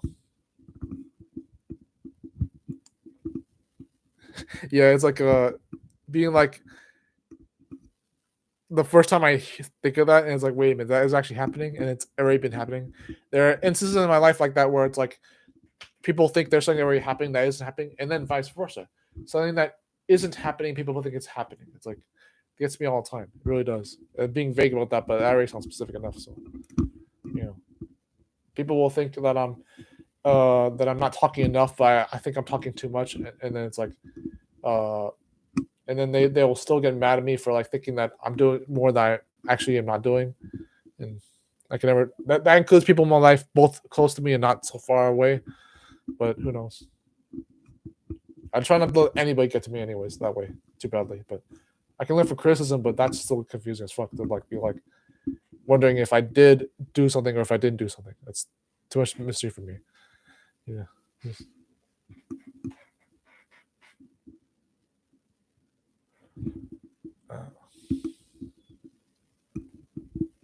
Yeah, every once in a while, when I come back home from work, I buy snacks, other stuff.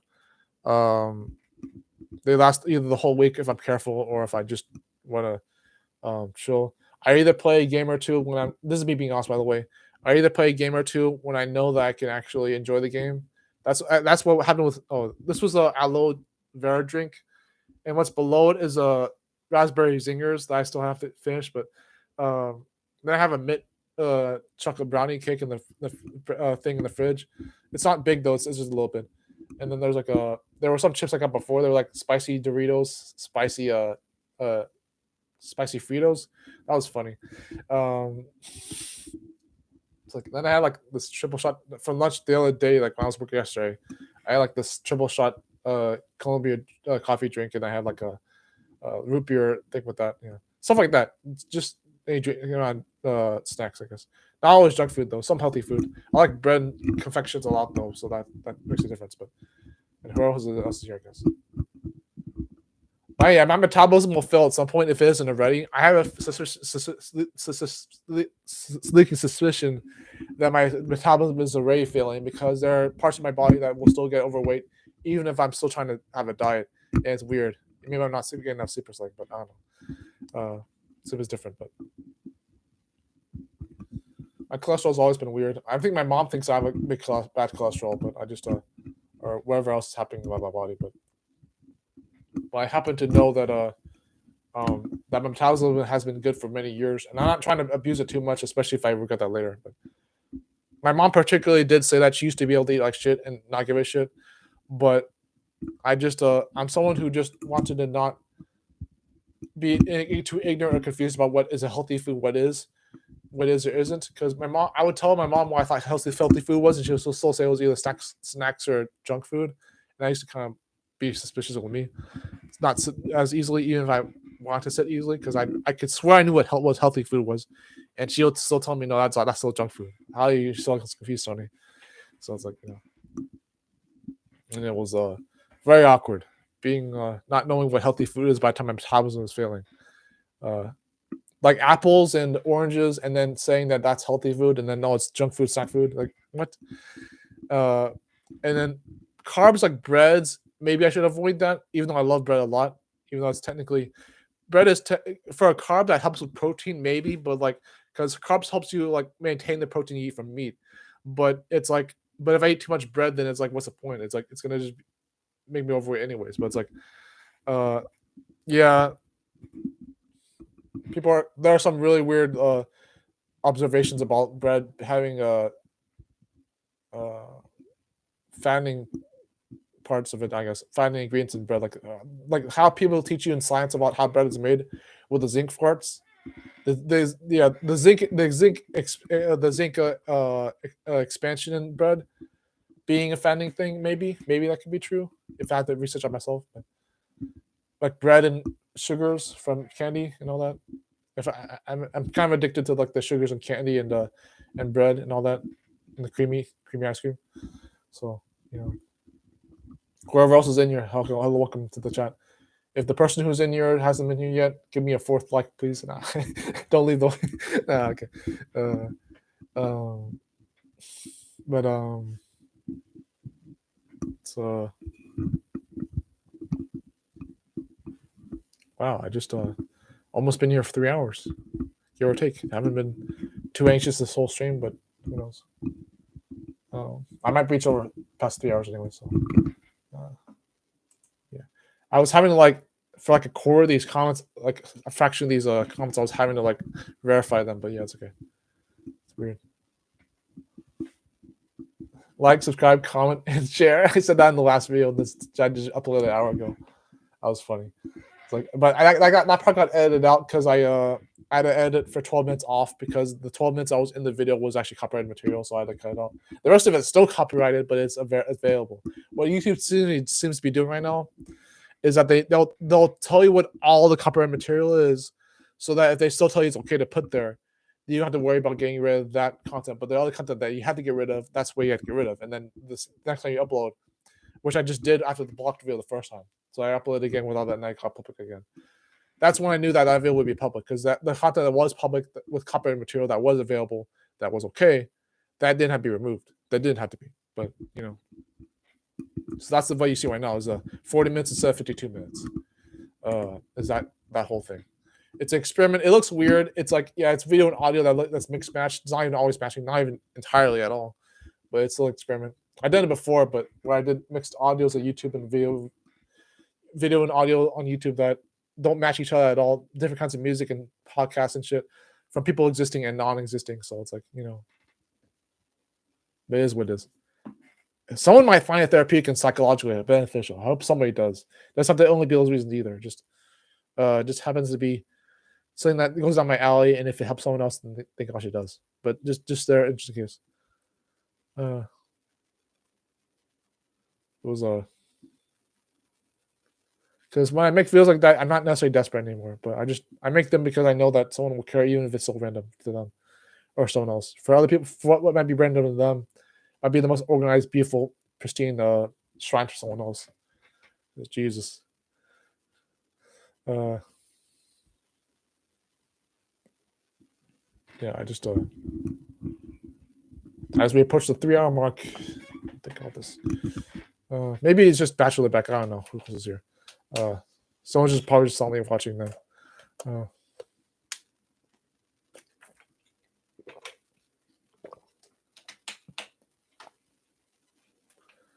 Could be my cousin, could be a friend, could be a content creator friend, could be someone else I know.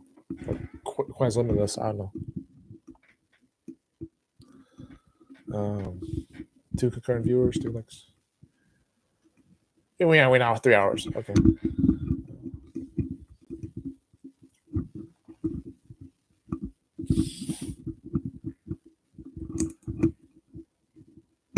It's not the first time I had the 3 hours. I've had 4-hour streams. I've had there is one 4-hour stream on my stream list, but it's for only a claymation, and it was like the whole process of making that claymation, from idea to upload. It was literally like I did everything on that stream. It was for the second contest I did for John Doe's Houses of 100 Frames.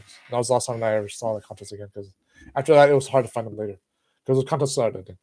But he's still a teacher. Well, I don't know if he's a teacher anymore either, but he still does this workshops for animation, 2D, 3D, anything animation, I think. But yeah, I don't know if anyone can tell what I'm saying right now, but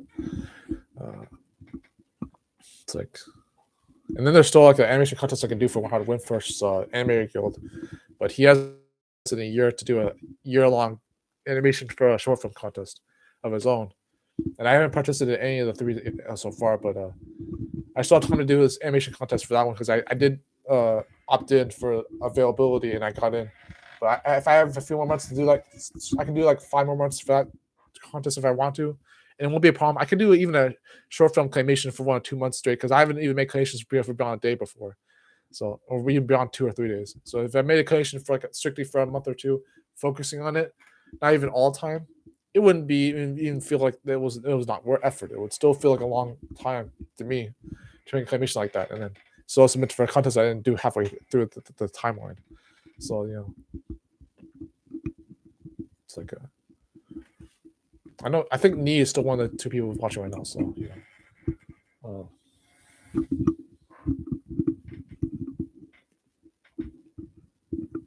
yeah. Like I said, there's one 4-hour stream on this list. It's like it was for the claymation. There are a few actually 2-hour claymation streams, and then there's, because I was obsessive compulsive about uploading at exactly the same 2-hour 4-hour time frame.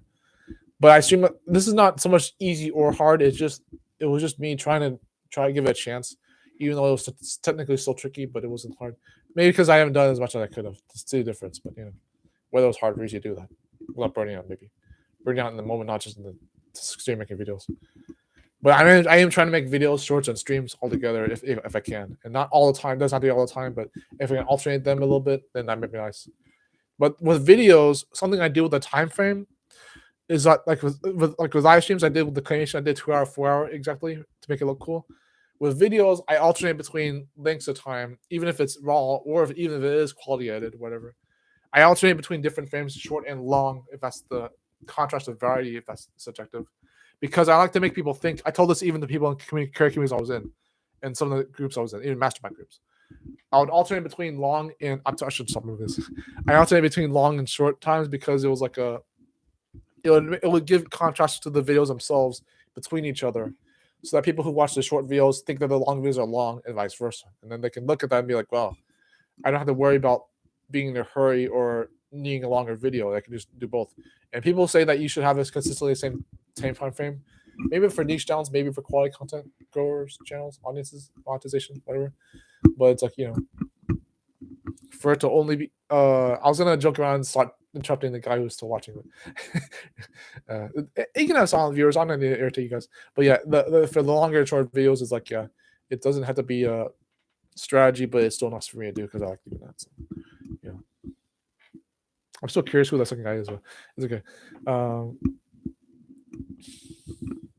Is what it is.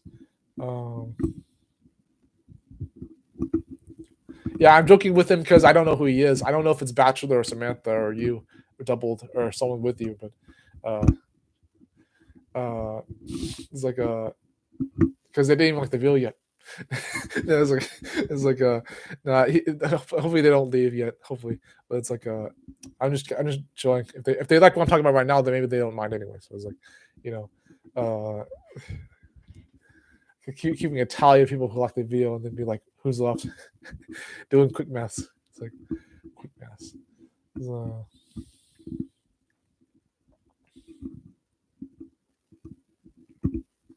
yeah, if you find me like this later, or if you even find me like this in a different setting, and I'm not talking like this all, it's not because I'm not being myself. It's because I'm just being a different person, different situation. I don't know if that's hypocritical for anyone else to think like that, but I remember before when people said that like they write essays and talk in conversations differently for different reasons, so that they can tailor who they are, and then they still have to talk the same way in certain situations anyways. It's like I don't think that's so much contradiction. It's like when you're writing an essay and you're talking to somebody, it doesn't have to be the same way anyways. But the problem I have is that I'm a different person between communication mediums anyways. Like between my writing and my speaking, it's still different, both consciously and subconsciously, and yet I still do the same thing in certain situations anyways. I guess I don't know.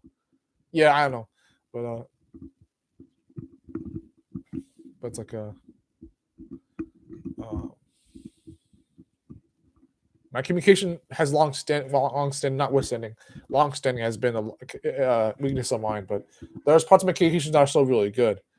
But for the most part, it's just it's one of the obvious parts I can work on myself is communication and boundaries and stuff like that. So, and if I get past boundaries and communication, if there's worse things I could figure out about myself that are even worse, that I could work more on after I cover the other bricks out of the wall, then yeah. But not that I would have to be ignorant to understand that anyways. But yeah.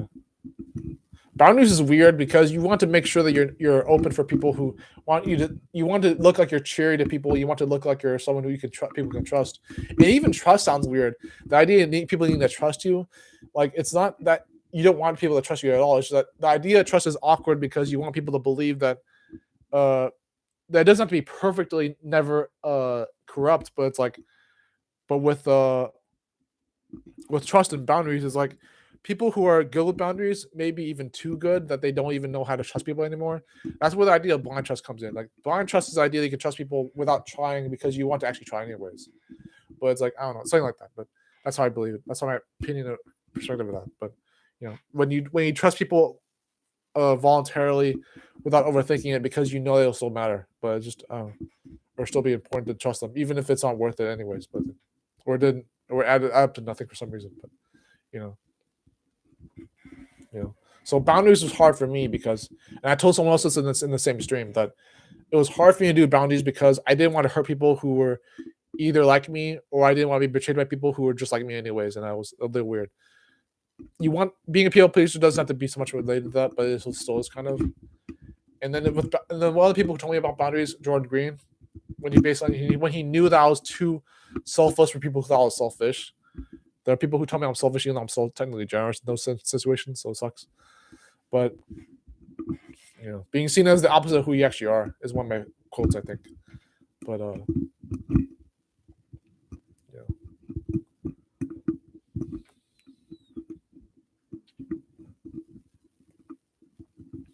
you can still have limitless moments. You can still have parts of you that never have a limit, or be like me and say you're infinitely patient and still technically be good about the patience, but patience is still a good virtue. But if you're too patient like me and you're like someone who tolerates everything without even caring about what it actually is that's actually wrong about that, or even the things that shouldn't have to be tolerated at all, even if they're not wrong, then yeah, it's like recoiling back from that into boundaries and respecting myself and all that. Even if I don't believe in respect that as much as I should, which I should. But something else we could talk about is I hope we're not running out of topics. I'm not running out of topics for videos, but in most cases I talk about video topic for this. I don't know if it's the ones I do for on-camera presence, but do I talk about 5 senses, emotions? I talked about emotions already a little bit. 5 senses. I did relate that a little bit to like my experiences in life, maybe, or wish I had emotions as well.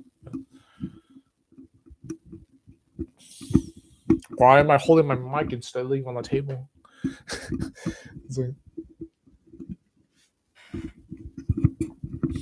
Might as well have a handle mic, and then I can drop it. I have an excuse to drop it that time. Laugh at that, me laugh at that. It's like be like, drop mic. No, not this one. That one. Yeah, drop that one. That's built for it for some reason. Culture.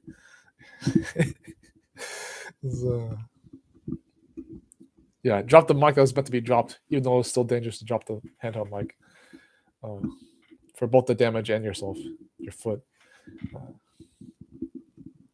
or reputation. I don't know. It's like, oh.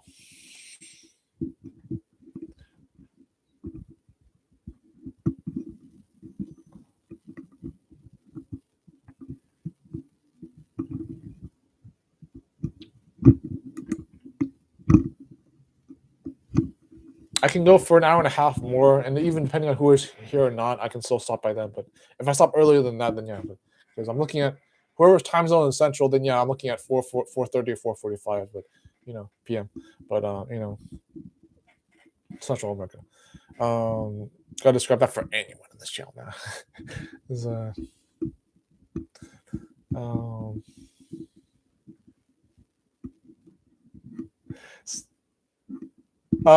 there's a joke I could tell you later in private, but yeah, I was gonna if there's a joke I can tell you in private. It's still funny. It's actually kind of funny for you, but I don't know. I just I'm gonna just say this in a different way. I hope you'll get what the punchline is. But Willie wishes he had more pairs in high school. I don't know why. I think I can debate he wished he had more pairs. They didn't have enough pairs for some reason in high school. I had pairs when I went to high school. Like I had enough pairs for like at least once a month or something. It was okay. But that's connected to a joke I'll tell you about later. But yeah. he wished there were more pairs. I don't know why. When there's like I love pears personally. I love the dice cubes of pears and peaches. Those are great. Actually, the best. When I was the last time I had lunch in school. Well, you were probably there with him then. I don't know, but or you were in some other school. But when I was in high school and I had the last lunch tray, I was like, shit, this is the last foam tray, and I'm just hovering over the trash. And I wasn't even in the cafeteria, but I was in the engineering room, the engineering classroom. I was like, this is the last tray. And I'm about to dump it in. I just staying there for like 10 seconds. I wanted to have that moment for some reason. I don't know why. But it mattered to me. I had that moment and I had it and it worked. But but the best items I think for like a full lunch, even if objectively, would be diced pears, maybe beans, some kind of like a delicious taco or sandwich, chocolate milk, something like that, some kind of epitome purist lunch tray. And it'd be like, yeah, like the ones that they advertised at the other school, or one of the rich ones. Get a free lunch that's epitome and have everyone hate you for it in the same school that's still multi-class. I don't know. Damn. Yeah, something about school lunches. It's like they have these people who you had to have, in school you had to like get like 3 items per tray, including the milk, and then what else? It was like, what are stories about grade school and college do I have about this? Like, I could tell you about community college, I guess, without being too distinct. But like with community college, it was like, obviously there's no bell, there was no classes you had to take, except the core curriculum. But like that was different. But like, I love community college. What they said is that if you love community college, you'll definitely love university, even though they're technically different. But like, they're so different. They're very well different animals for each other. But like, I do get the idea behind what they say about that. But it's like, there are pros and cons to both grade school and college that I don't have to get into right now. But it's like the idea is that do what makes you happy, and also make sure that what you're getting a degree in isn't just something that you did just because people told you to do it. But and that's already safe for work anyways for now. But but it's like grade school. I did like grade school, even middle school. I was only public by middle school, but because I was doing private and homeschool throughout the elementary years, and then I did grade school for high school, middle, and junior high, and I went to community college. I had quite diversity of all these things. Community college, always my current job, and even the past job I had with accommodations, for part-time and full-time for different kinds of jobs and positions. I have a little bit of diversity, albeit quite its own variety for both education and work. So it's nice, but not even enough for those, but still quite a bit. But even though obviously I spent most of my life in the urban environment, but and it's like and then you wonder why I don't I'm technically still a country boy. If you've ever seen Hercules 1997, you know what I mean when I say I'm not 100% Olympian anymore, but I'm not a human either. Country boy, city boy. Yeah. Make him a city boy. Give him the drink. Give him the drink pain. Make him a city boy. 100%. Damn it, 99% city boy. That last drop, he ain't a only city boy now, bro. There was a claymation I was gonna make about SCP Secret Laboratory, and I was gonna base it about Hercules 1997. There was a couple of videos I gotta make about Hercules 1997, like some meme posts, some like based on SCP Secret Laboratory. The one with Secret Laboratory was like it was gonna basically be like Hades as the scientist, and then the 4 monsters, the Titans, the Titans were gonna be like based on SCP monsters. So like the 2 dogs were gonna be like the Earth Elemental. Then the Shy Guy was gonna be the freeze monster. Then the lava monster was gonna be Larry, and then Plague Doctor was gonna be the wind monster. And I was gonna make certain jokes about that every once in a while. The joke about the scientist being Hades is that he has the class 5 card, the 05, and he uses it to open the door that happens to lock like all 5 SCPs for some reason. If you lock it behind the door, for instance, he'll be behind the door, and he can't get out without the computer's help. If you played the game before, and so if all 5 are locked behind the door, even if they can get out because he can teleport, but it's like that joke was that the scientist would lock the door, telling them to obey his command to kill the D boys, and the joke was like, this is basically how it goes. It's like, brothers, Titans, who put you down there, D boys. Now that I set you free, what is the first thing you're gonna do? Destroy them, and then good answer, and then yeah. So it's like, it'd be funny to animate that though. Be like, have a scientist like a Hades, act like Hades. have a scientist go like bada bing boom boom. Just claymation. If I would make those, at least if I would make any trailers for claymation at some point. Even if I don't have enough clay, I have a bunch of pops on this table already right now, but you know, I'm finally talking about claymation this whole stream. A little more. But the only claymations I would have made already, they weren't even going to be necessarily like about perfect light frame or like other things I promised really. But the last claymation I made wasn't even like the Hatchet or Days of the Colors of Fire. Actually, that was never mind. Yeah, it was Days of the Colors of Fire and Pale Hatchet's Cold Sculpting stream. And I didn't keep the. There was a stream I did with this character I did. There was a stream with her in it, but I didn't save the frames I did. I just did the stream. I didn't even record them. So yeah, that was it. But and all the rest of these props are on the Instagram. They're all on the this was on the Patreon. I didn't update that yet, but I can eventually. And I could just stop showing clay pops the last second of the video. I was gonna take part of this one, but I didn't completely do that because I hesitated. But yeah, with these props I didn't have to take them apart. I took apart some of them to reuse the clay, but modeling clay. But yeah. Who's that mysterious number 2 viewer? I'm not gonna say the next part of that lyric because that's weird. It's like yeah.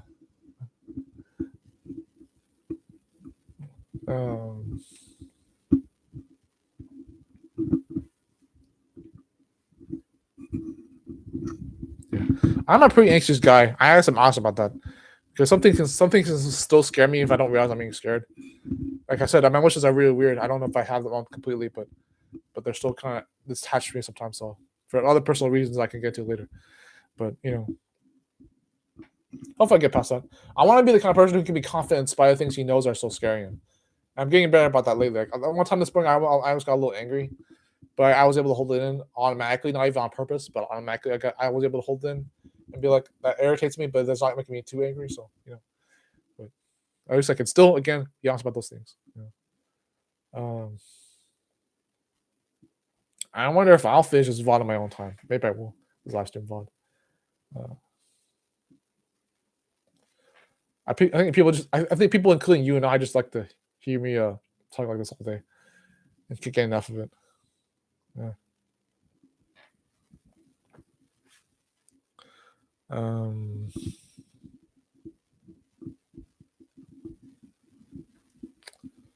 Yeah. It was. Where have I said this tile the VOD? I mean the live stream. I said that was some of the communities I'm part of. Yeah. Unfortunately, I can't just switch this current stream to a game. But if I go to Twitch, I can link that later on the community tabs, and then link about the Twitch stream doing about whether it's about gaming or something else or claymation or something. But I use the YouTube claymation streams not only for the webcam, don't need an encoder, but for actually talking to the camera as well. Especially because I'm mic now. But for Twitch, I'll use most likely for gaming or something else as well, some other stuff. I can't do that on YouTube because I need the encoder for YouTube if I'm not too lazy to do that. But Twitch needs an encoder anyway, so I did that for Twitch already, and I use it for gaming since. The very first streams I used Twitch for, which included relevant claymation streams, were A Hand Time and some other games, and then I did both streams for Hand Time, both on gameplay and on claymation, and that was pretty nice. Sculpting and animation, so you know.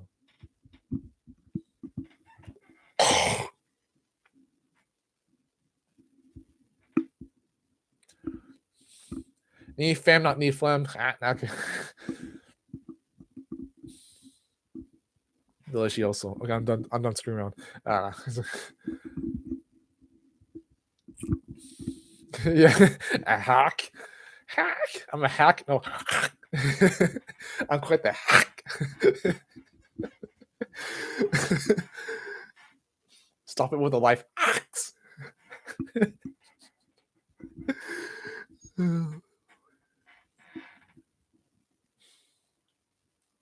I'm Dr. Ryan Turban, and this is like hacks. No, okay, I'm sorry. Oh, because of the phlegm? Maybe. I did sip a lot quiet this morning. I slept until like yeah, okay. Yeah. Joking around the last second of the stream after taking it seriously for 2 hours.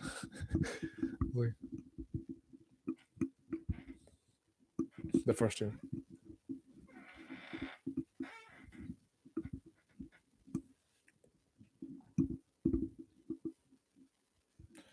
Oh, I want to make another joke about this. Hold on. Let me see. I'm gonna wait. I'm gonna wait 10 more seconds so I can make this joke. Hold on. It's about the live stream time. Hold on. Wait for it. 3, 2, 2, 3, 2, 2. Ah, damn! I missed. I was too early. Whatever. There's my little music for you. A little melody. Yeah. 3, 2, 2, 3, 3. Okay. I'm done. What about this? Okay, hold on. 3, 2, 2, 45. That didn't even click. Yeah, thank you. Bravo. Congrats. I'm a weird nerd for this. Actually, I'll think the glasses off because I don't deserve them anymore. There are people who make jokes about like being so dumb you don't need glasses anymore. It's like take them off.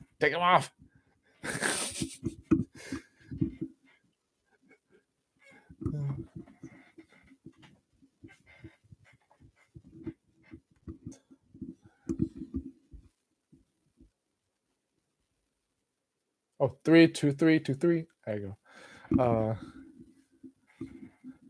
I wanted to wear glasses at least because when I started wearing glasses, I wanted to wear them only 50% of the time because I liked how I looked without them. I knew I was gonna miss that. I still do. I still miss how I look without glasses, naturally speaking. But it's like they tend to do get rid of the bags on my eyes because I have them. I do not have eye bags genetically. I really don't. They could go away with multiple lifestyle changes. Really, they really could.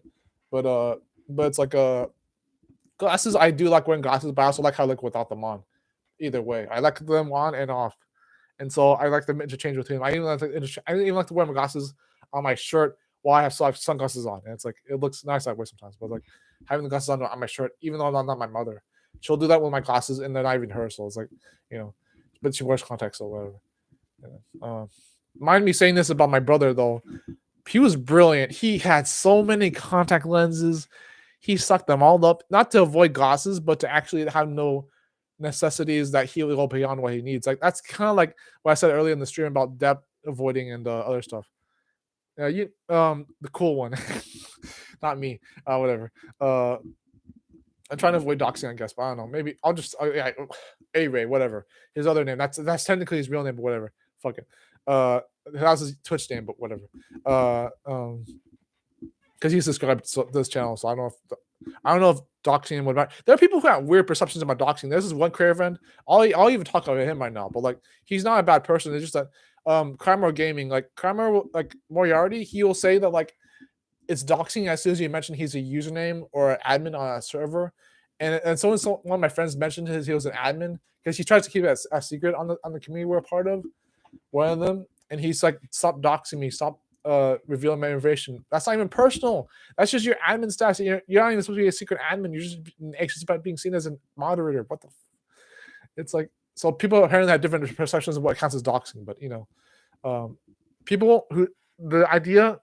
My older brother said that and some people agree with my older brother says is that yeah, I know, but like my older brother and one of my friends seem to agree with the same thing a little bit, which is that it's like things like first names, addresses, phone numbers, stuff like that.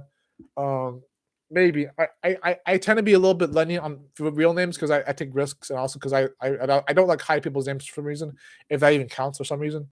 But it's like I was so brave that I actually doxed even actual private and personal information that wasn't even mine. And I did that for a while because I was very contra and I was very stubborn and angry about certain things. I wasn't even like drunk or high when I did that. I was actually angry about certain things because I believed in being open and honest.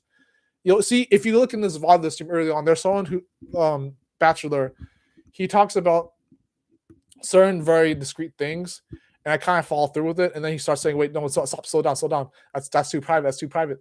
It's like, and I started getting silent because I'm like, "Oh shit, maybe he's right." And it's like, but that's me slipping up a little bit, but and yeah, you have to know about everything we talk about, even especially if it's private or if it's not for you, for this community, because I'm in multiple communities with all sorts of secrets, all sorts of like different beliefs and backgrounds, different kinds of advice and strategies and suggestions and all that. So the community I'm in with you is technically family and friends. So it's like, those aren't private, but the community I'm in with you guys is kind of, I don't know. Yeah. I'm in the brother server with you. So like, it's like, that's not necessarily private for this YouTube channel, but it's like, that's the context for any of us is like, that's the different communities. And like, but like with you, and the brothers is like, it's like a brotherhood, whatever. And I was only gonna ask if Willie was with you right now, because I would explain why you're here so right now with the other viewer. But if it's not Willie or Ray, then yeah, I don't know. But it might be just someone who's curious to watch me. Someone I happen to know. Okay, then that Gene then. Okay, good. Maybe it's just someone who's good enough to watch me then.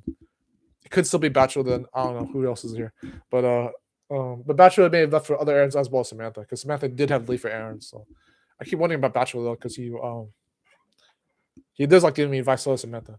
They're good about giving me advice, but you could probably tell just by looking at the chat what kind of community they're from. But yeah, if Quinn shows up, Quinn is limitless, or if dude Ryan for Take Inventory and yeah, I don't know. Ryan for Take Inventory and Happy Plum, or is that Damien for Happy Plum? There are 3 people I talked about before, and I thought they would be good friends with each other. It was Quinn, Ryan, and Plum, and I was like, oh, okay, go ahead. We're not on VC or VO chat, so it doesn't have to be like, go ahead. It's like, and your live view will still be showing up, so I guess it'll still be showing too. I'll be right back then, I guess. I'll also be talking if you're still hearing me. I don't know. There is 24 hours in a day, and there was one time when someone said that if you had 20 hours in a day, what would you do with those hours? And you still can make it work even with just 24 usually. But it's amazing to think that I entertain the idea of having 24 hours. But if you entertain 28 hours, what will happen if you? Thank you, Nikia. No, it's okay. It's okay. It broke the flow a little bit because I was talking to Samantha and she was from a different community that might be a little bizarre for you guys. But yeah, it's okay. I was only being careful about that reason alone, but it's okay. I enjoy the company. I really do. That was the only thing I was worried about when you showed up, was like when I was talking to Samantha. But I talked to 2 people plus at a time, and it's pretty okay. And it works out so far. 2 people at a time I can handle usually, even making scope pops and animations. Yeah, thank you. We'll go for maybe another half hour, and then if whoever's still here is here, then yeah. Yeah. That's definitely more than 3 hours so far. So, or maybe 3:45. I don't know. We're not trying to stop at exactly 4, maybe, but you know. And yeah, thank you.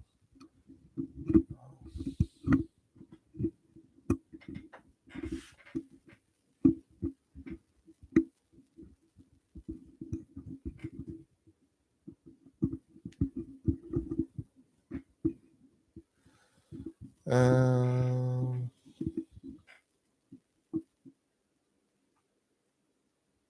Oh wait, that's there. That's just both your accounts, whatever. Okay. Or maybe the other person. Okay. So I can still go on for 15 more minutes in the VOD, and then 15 or 30. What else is there? Or the dot? Or 10 or 15 minutes. I can mush.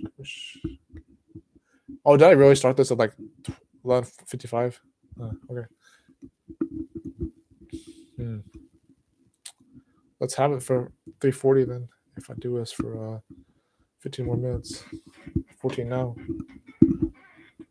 By myself or with people? Who knows?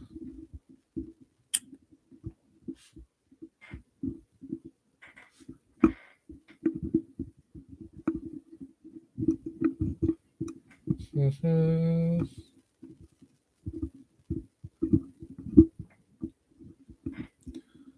Pushing for another 13, 14 more minutes. If more. Because who wants to get out of school at 3:45? Not when I was. Nah. Oh, Jesus. I can entertain myself while talking about alone, by the way. I do this all the time. A lot of people watching. I do this when I'm actually like you can't see the live view, but it does say 0 right now. You can't, because if you're in the video on demand, you can't see the live views. Not even when people are in the live chat. And you have to allow the live replay for some reason over and over. If you don't see a default setting. But for people in the video on demand, ask me in the comments of this upload. How many times have you wondered in this stream that I was not in the right place? Because I talked to people from MGTOW, from family. That was about it. Yeah, I talked to those people particularly, and then there was like 3 people or 4 people, and then I talked about all my own things in my own life, both lifestyle wise and self improvement wise. So stuff like that, yeah. I'm still pushing for 3:45, so even if I get bored, I'll just meditate one more time. So that's probably what I'm gonna do right now. Is like, I'll put the mic down, stop shaking out so much. I'll meditate one more time, and whoever's still here gets lucky, I guess, because I'll talking to them a little longer. And, oh yeah. Let's just meditate so we can also quickly cut out the stream if I also happen to not need to mute or turn off the video so no one bothers me while I'm doing this. And I don't really mind that, but I'll just meditate. I don't mind that, but it happens to help people who for available, not editing it. So here I go. Meditating. Yeah, here we go. Yeah.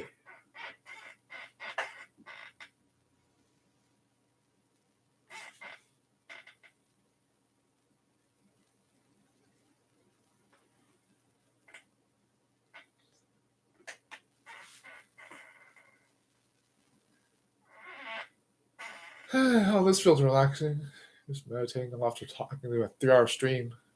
I meditate at the beginning of the stream too.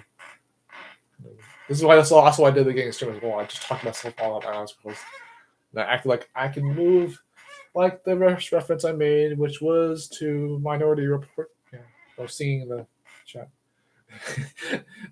Oh, there was a really the down bad time I had where I was like, when I make Twitch rules and I have a big gamut of rules for some reason, not so much following them, but like how they're enforced and how they're like big thing with law enforcement and also like rules and how they're even when I was just in real life and also online, how rules were employed and how people were breaking them on accident on purpose. There's a big thing about that in my lifestyle, not just the life I had, maybe but it was like the rules.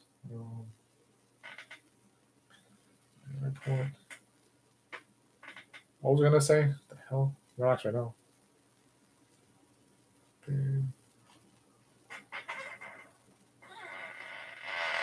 I always have problem with rules, I guess. Not so much following them, just That's how they're maintained. How people screw over in ways I don't even know how they. You usually go through a lot of things in life that happen automatically, whether they're good or bad. Not just the first 7 years of your life, but like 7 to 8 years. But even as someone who knows what they're doing or doesn't have to be controlled their own body, when you have things go that happen in your life that are automatic and they have nothing you can do about them, whether you have control of yourself or the situation, that's usually a good foundation to have already, both good and bad. It's like you have things that will happen to you that are your fault, and then there are things that are outside your control anyway, so then might as well not be your fault. And there are things that you should not blame yourself for, even if you're still in your thing in control. And they're like, a healthy gamer GG talks about this. Like my brother recommended it, Ray did, and it was like he talks about that, and it's like it's interesting. Like how much responsibility you're supposed to take isn't your fault, is your problem, is something else. What someone else once said, and it was also like but alternatively, take responsibility of everything in your life, and you'll be invigorated for self improvement, maybe.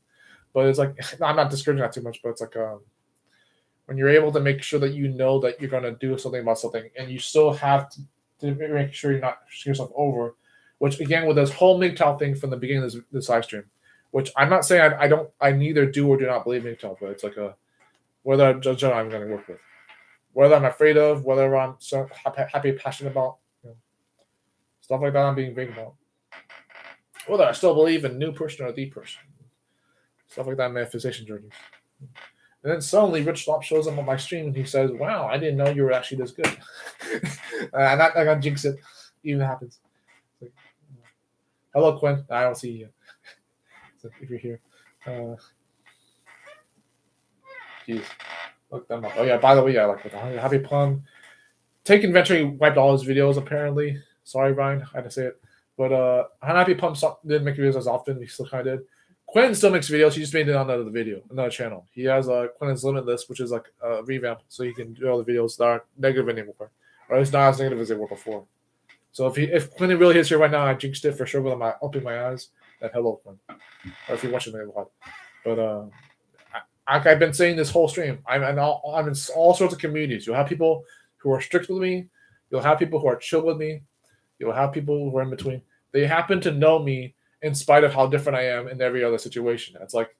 It's amazing, isn't it? I like to be that diverse multitasking because I'm passionate about those things. I really am. Just do that shit. How I am. I just still technically meditating if I'm not already at 3:45 right now or 4. Well, I keep pushing my meditation. I can do an OCD. Oh, I can do an 4-hour 1 minute stream just to OCD that too. So I can make it over 4 hours.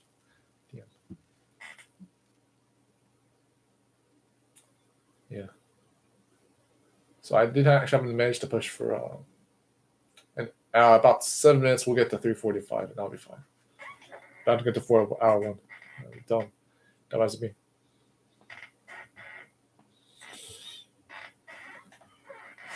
Mm, 3 likes. That's nice. There goes my meditation again. This whole stream. Like.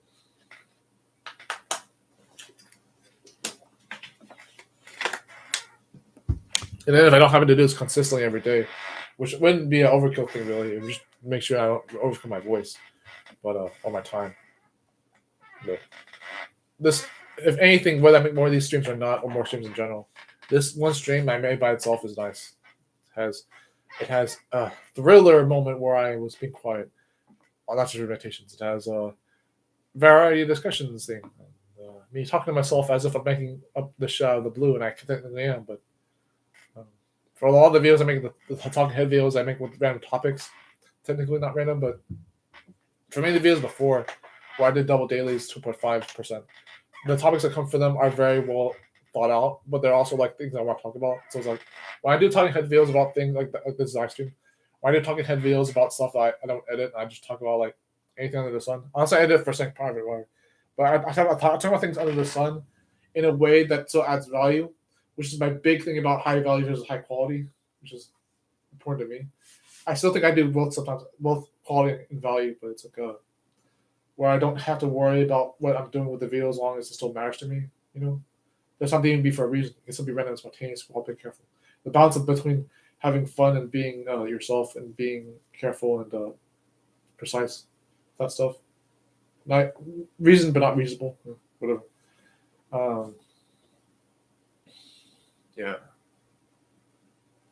hope whoever watches this VOD still enjoys it. And I'm not even talking about the VOD as I don't care about the live right now. I know this live right now. I'm watching it. I care. But I'm talking about both the VOD viewers and the live viewers. Hopefully, consideration. And how interesting do I want to sound you for the next 5 minutes? Just out of the blue. Let's look through this live chat and get scared every few minutes. Let's get scared. Let's get skelly. Let's get skelly. Oh, how long is a Chinese chat room? I'm sorry. Oh no. This is about this chat long as I take actually almost about to get to the point where you can stack off. Oh Jesus. Yeah, so Bachelor wasn't at the same time as me. Because she already went. So Bachelor showed up for the first half, then intertwined with Samantha every once in a while. Then Samantha barely when Bachelor went out, Samantha was still here. And Samantha barely intertwined with Nee, and then Nee was still here, and then she left. Look at me review a VOD I'm not going to edit. It's like, just looking at you. I'm not bored. You're bored. You're the board on the plank that's going to knock me off the ship. What? Uni? What? You talking to me? Oh, and by the way, this is how I look when I look at the webcam for once. While not having a DSLR lens, and actually talking to an actual person, but I'm still looking at the webcam. Is that creepy, looking like this? Because I have nothing better to do with the VOD viewers than just be a. Remember to say live stream too, because people are still here if they are, or people who are hidden spy cam watchers who don't have their view count showing for the video. If that's technology exists, who knows? That's weird. Talking about your live viewers and the real exactly while making this live stream, and the video on demand viewers watching in the future. Who does that? Talks about both of them or one or the other. Yeah. And I try to come as many valuable thoughts as I want as possible in like next 3 minutes and slowly what I don't talk about later in this live stream. Yeah. Oh, coulda, woulda, shoulda, which exists any time. Even if you still think it's perfect. Any object or subjective perspective of that. But 3 minutes. God. And then the last viewer who shows up after like 3:45, I'm like, damn, I have to say it anyways. 15 more minutes. And I said 4 hours and 1 minute. Or not 3:45. 2 minutes in a minute. 3 minutes and 2 minutes in a 1 minute off a few seconds thing. 3 minutes without not 2 minutes. So it's actually 3 minutes. What the fuck kind of math is that? The 1 minute? Oh my God. These math tricks. What is the question that I didn't ask about 3 plus 1? 4? Wrong answer. What is not 3 times 2 plus 1? Not the answer? Correct. Yeah. Oh, there's a word that describes being the answer that's not the answer, but it's still the answer. I think my brother told me about that one time. There's a word that is the answer. It means the answer, but it isn't the answer. And it is the answer. It's a word that does that. It's pretty funny. It answers every single question with none of them at the same time. Fun stuff. You should look it up if you know how to find it. And the word that's longer than the Mary Poppins word, that's actually longer than that word. That's longer than supercalifragilistic. It's longer than that word. It starts with an H or an A, and it's really long. Oh, so this is fail on the index card. It's if you fail on the letters. 1.5 minutes. Might as well do an OP. Yeah. I want to on the last minute and a half of this video. And if this is original content, low quality, if you will, and it still gets copyright stricken for something I didn't know about, unlike the last video I made the other in the stream. Yeah, I would suck anyways. What's my neck out? I had this muff in the wrong ear the whole time. Other ear. Got the ugly ear. Jeez. Alright, we'll see you guys later. If there's a end card in this video, we'll add one later if you want to. If you guys like the stream, any of you who watched it, or any of you who have been watching it or watching it later in the VOD, I'm talking about the VOD for 20 minutes. Like, comment, share, and subscribe. Do all that other shit. I'll make claimations later. I really will. I won't quit that yet. I'll make more vlogs later, more deep documentaries. There's more shit I'm going to do later. I'm going to upload a short about the cameos I have with people. Some of them, not all of them, maybe, for privacy. And I'm also going to do another video about stuff I've been into. Maybe. Some other cool videos. I don't know for sure what the rest of them are going to be about, but I know I'm going to make a short about the cameos and a claymation video, maybe. and then one more short or whatever. Or else I'll be on Twitch later for gaming maybe, and then other stuff and as well. So see you guys later. I'm gonna try to end the stream early, so ends exactly on 4 hours. So here you go. Yeah, right here. Yeah, right.